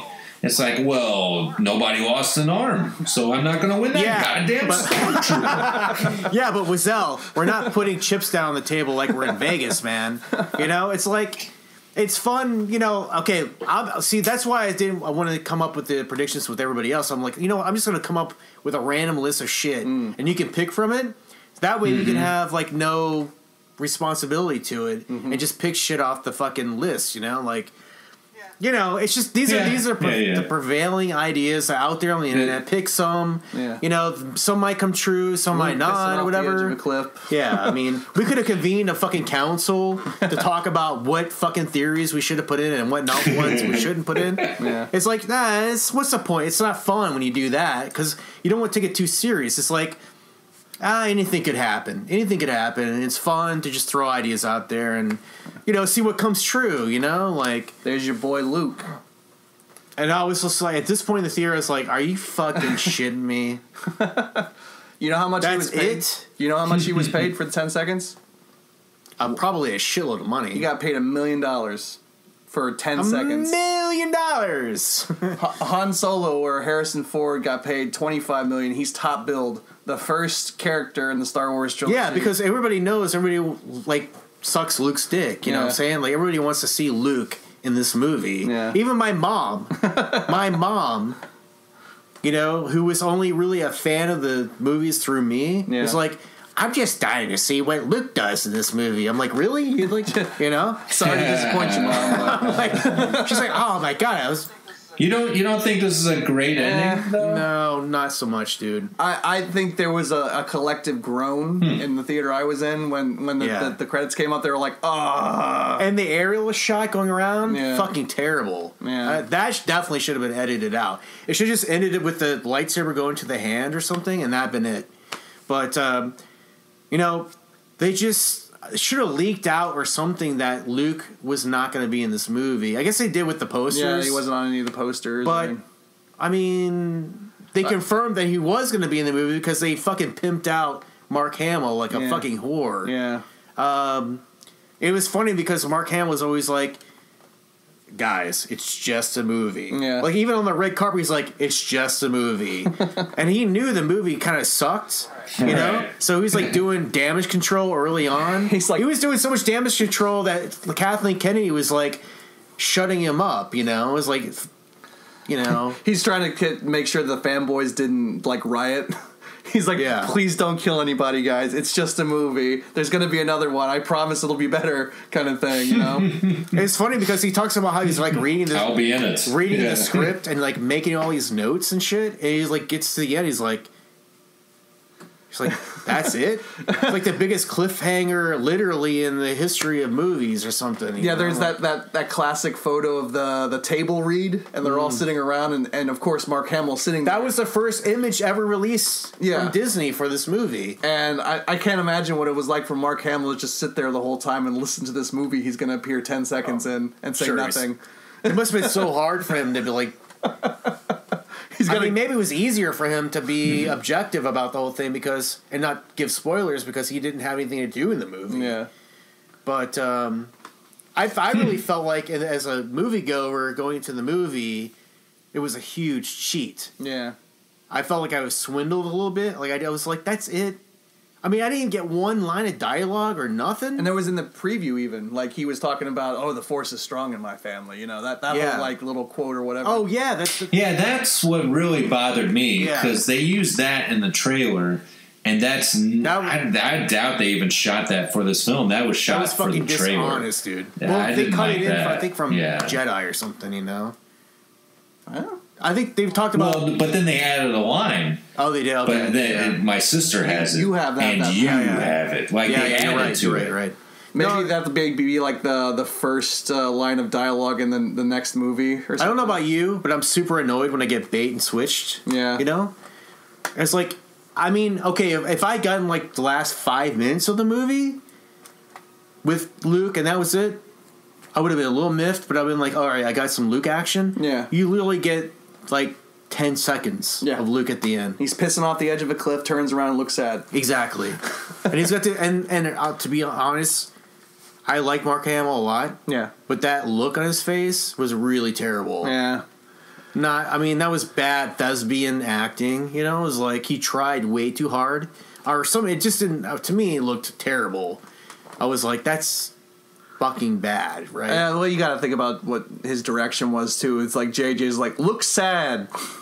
They had like 1 day to do it, because it cost them like $1 million to film on that fucking Oct 2 or whatever. Yeah, but this movie is what it is. It's not terrible. It's just, to me, it's not a terrible movie. I can enjoy it. If you took the Star Wars theme out of the movie and I judged it on just a sci-fi movie, I'd be like, that's a really good movie.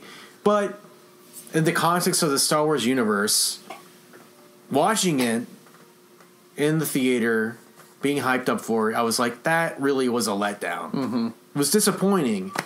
Yeah, I can understand where you're coming from. It was like, I thought you were going to make a movie for the fans, but I guess it wasn't for, like, the intellectual fans, the fans that can really, like, the fans that want to understand character. Mm-hmm. It was just the fans that want to see spaceships, lightsabers, blah, blah, the surface shit.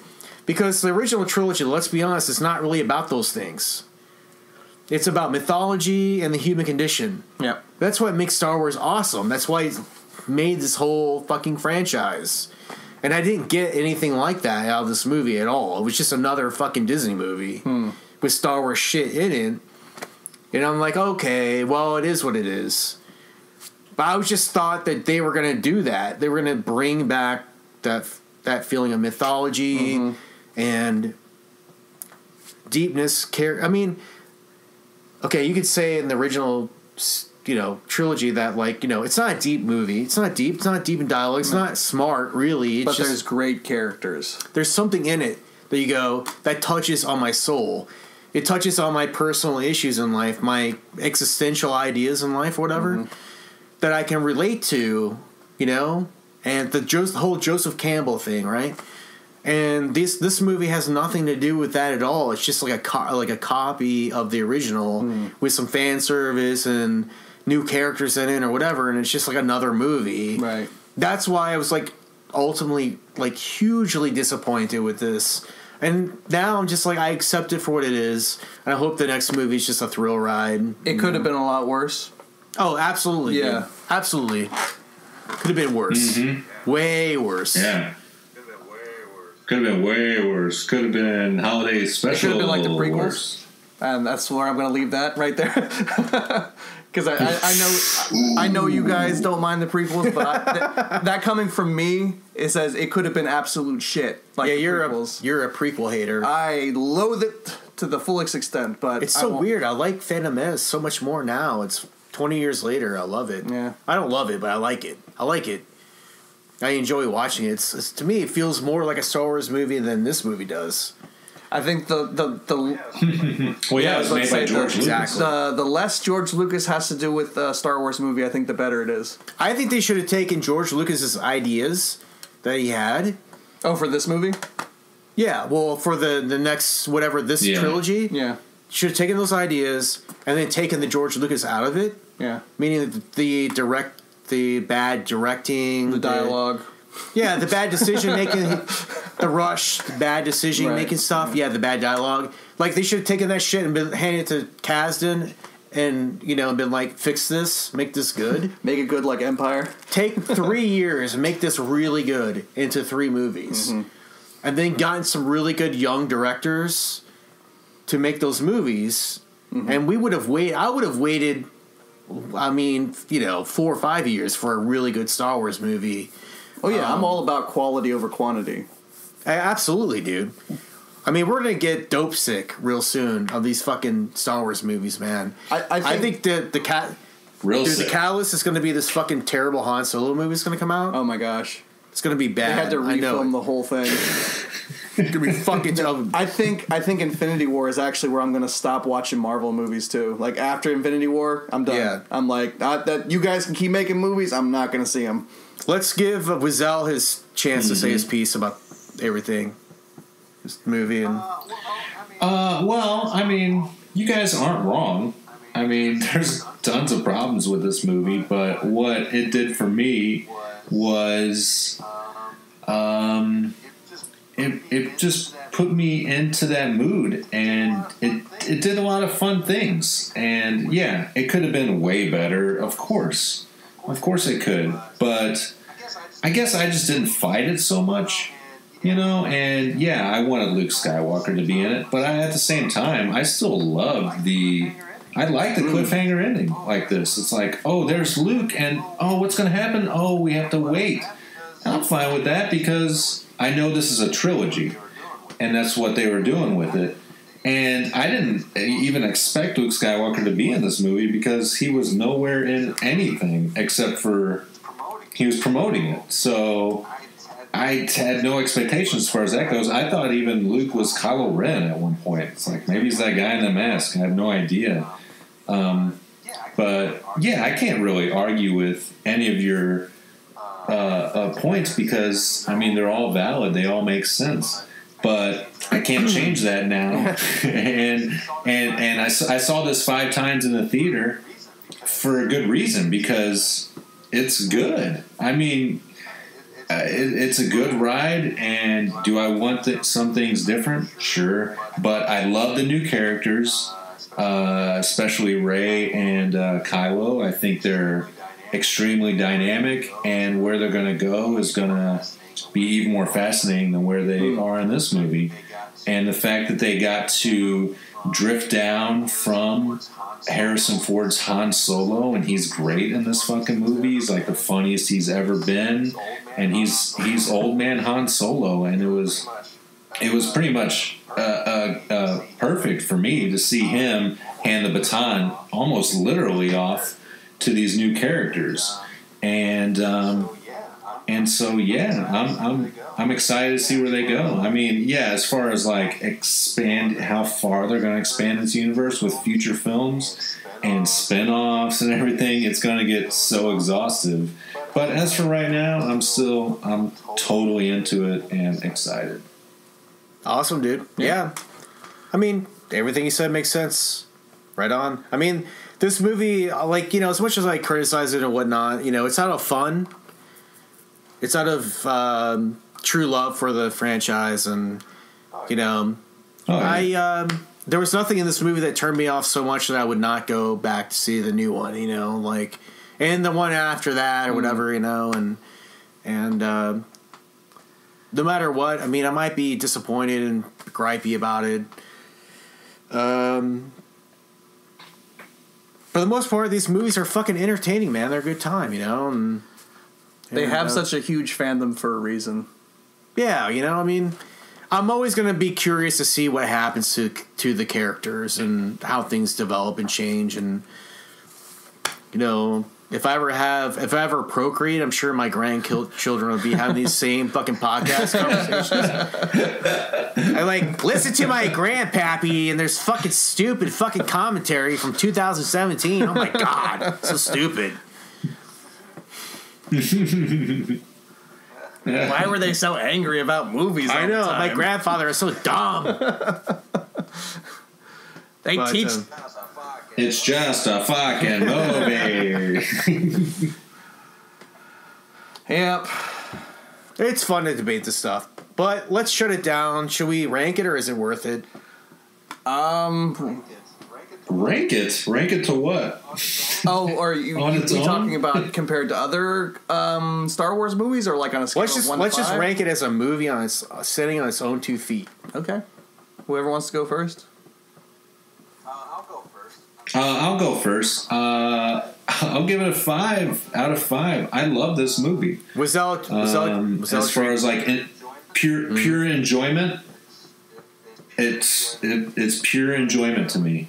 Like, there's scenes and moments that, I could fast forward through or whatever, but fuck, if this thing's on, you know, I'll sit down and watch it just like A New Hope, episode, 3 or whatever, 4 through 6. I tell you what, Wizzel, if you win the fucking predictions contests, I'll start to. I'm not, because I don't do that stuff. I love that. I love that I put you out of your comfort zone.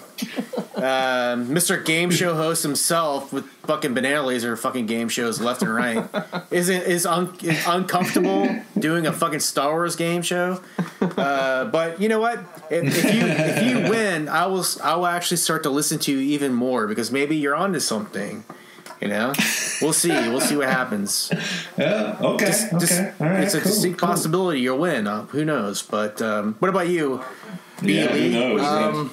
Well, I want to say that it's not my favorite. It's like Star Wars film. Empire will always be my favorite out of the entire series, and I hate the prequels. I've said it this entire podcast. I'm going to give it a 4.5 out of 5. While it's not a perfect movie, because I think a 5 out of 5 is a perfect movie, it's still, like Wizell said, if it's on, I'll watch it. I won't turn it off like a prequel movie. I cannot shit on the prequels enough, right? It's of course, it's a movie that's got flaws, but it's flaws that I can look past, and I'm entertained by the movie. Okay, that's fair enough. I would give it a 2 out of 5. Wow. I was like a 2.5 out of 5. You know, it's passable movie. It's not poorly directed. I think it's poorly written. It's rushed. There's a lot of loopholes here and there. There's a lot of blatant fucking fan service. I think they did the best that Disney did with the best they could do with their rush schedule to make a Star Wars movie. if they had taken more time to make a good solid movie with some heart and some feel to it, I would have been all on board in this shit. But it really is a soft reboot in a cheap way out, and that was the ultimate disappointment for me, to do a reboot to a franchise I hold so dearly close. Like, I was really offended by the Ghostbusters reboot too. Oh my gosh. Because it's like there's such a fantastic thing that's so unique, and they just rebooted it and served you hot shit. It's like, had the integrity to do something creative and new and different, you know, and advance the story forward, but they just kind of held it in place and put some new characters in there and whipped it up into a frenzy, and then now they're going to try to... That's why I'm like, well, maybe on the second one they'll make something better. Right. Because now they can move forward, now that they've made their $1 billion off of it. But for the most part, I think it was, you know, I saw through it.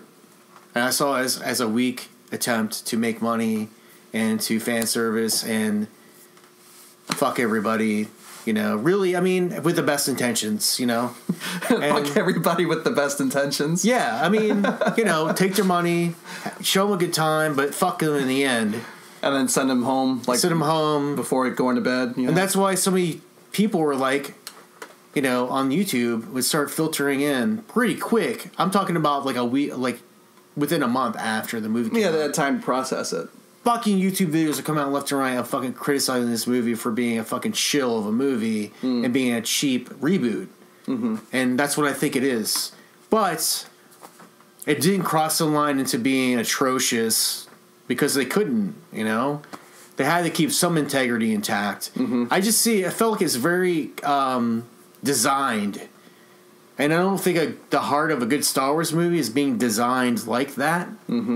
It should be more organic and more heartfelt and more mythology and, you know, creative, which is what George Lucas intended the franchise to be. So when I saw this movie, I was like, you know, I had an initial reaction to it, which was like, that sucked, because it didn't give me any of those things at all, you know? It was like, it gave me a package that I was supposed to consume that wasn't up to my standards, you know? So let me ask you this real quick. Do you think that was the writer's fault, or do you think that was studio interference? It's both. You know, it was a rushed thing. They had a schedule, they had money they wanted to make, and they put a product out. You know, if they really cared, they would have taken time to craft a script that was really good. Maybe they would have tested it in front of, you know, they would have gotten more like feedback or something. They would have brought people in that had more of a unique vision or something. I really feel like they achieved what they wanted to achieve. It just didn't resonate in me. This movie is not special to me and never will be in any way. Fair enough. You know? That's why you don't have it on Blu-ray, right? That's why I don't care to buy it, because it's like it might as well be an Avengers movie to me, you know? I don't like Avengers either, huh? I like it. Oh, okay. I like it. I'll buy it at a thrift store for $2, but I don't love it. It doesn't make me. When I put on, like, you know, A New Hope, you know, I feel something, and that's not just because I was a kid when I watched it. It's because it's a special movie. Yeah. And you know, I think it goes like from low to high to low when it comes. If you want to talk about like New Hope, Empire, and then Return. Well, I love Empire, so Empire. I totally agree with you. They perfected the craft in Empire. It's like one of the best movies of all time. Yeah. And that was not because of Lucas. It was because of Ivan Kershner being brought in to direct a movie that made sense out of this fucking nutty fucking world that Lucas has set up, whatever. And that's why it's an amazing movie. It was a collaboration of ideas. And then the third movie came in, and Marquand was directing, and Lucas took more control because he had built his empire. And it was like money off of Empire. Yeah, no pun intended. And then, you know, he began to put more of his ideas into it and fucked it up. Had that. I like teddy bears for toys. Yeah, exactly. Merchandising, more money, building an empire, and all that. And then, you know, it's just, and then the prequels came out. I was 20 when Phantom Menace came out in '99. I was like 19, 20 years old. And I saw it in the theater, and it was amazing. I thought it was amazing, you know, because it was new and like all the special effects were a new thing. And they just went downhill from there. But you know, what my point is the whole essence of this trilogy, which is like passing on mythology, like so many cultures do to the children. They're going to grow up and live lives and stuff like that. I mean, I might be going really deep on this. No, I totally. I'm talking about like balls deep, you know, on this shit. It's I'm just saying, them telling their own stories. Every society has a storytelling thing that, you know, is important to them. It inspires the children to grow up and, you know, aspire to do this, that, and the other thing. And I just feel like that was Star Wars for me because I sat on my dad's lap and he read me the books, and I still have them over there on my shelf. And, you know, Lucas tapped into that whole Joseph Campbell thing and, you know, a simplified idea of what, you know, the mythology of what humankind is all about. And it just got bastardized. And now it's just a money-making machine. And so when I watch a movie, it's just like, it's watching an Avengers movie. So when I saw it, I was like, it's not a bad movie. That's why so many people don't see it like I see it through my eyes, because it changed my life when I was a kid. It was important to me. They see it as a movie that was good.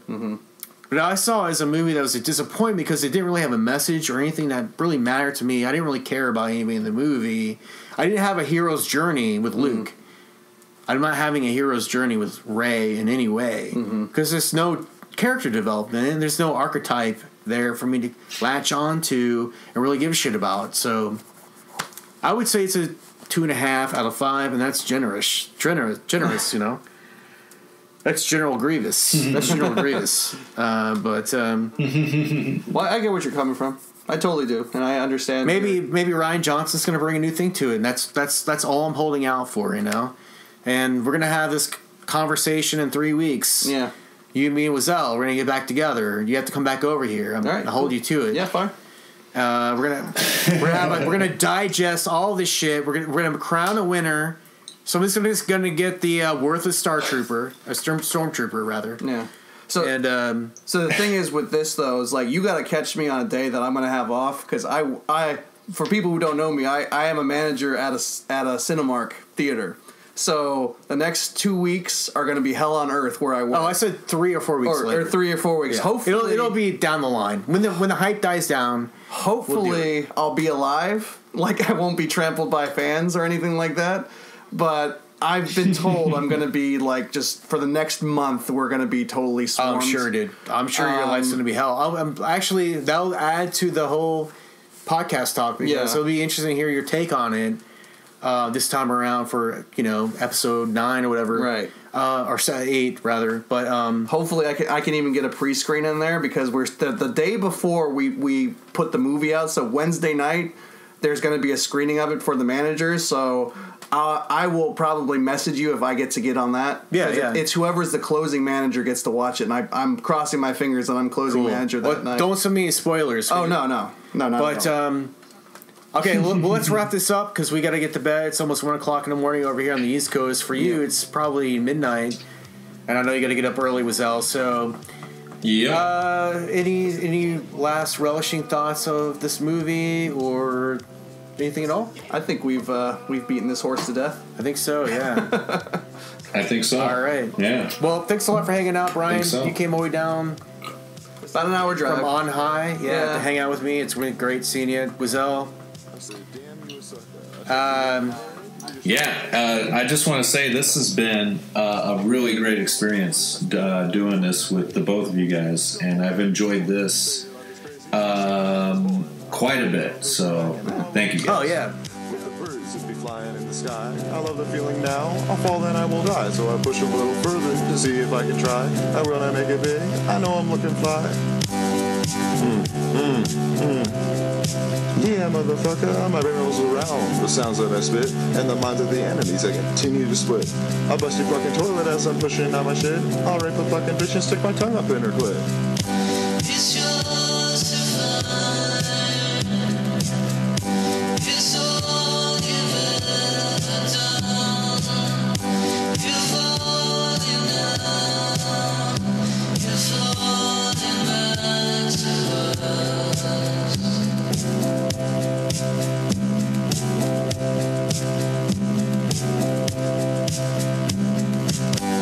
I said, yeah, motherfucker. I said, yeah, motherfucker. I said, yeah, motherfucker. I said, yeah, motherfucker.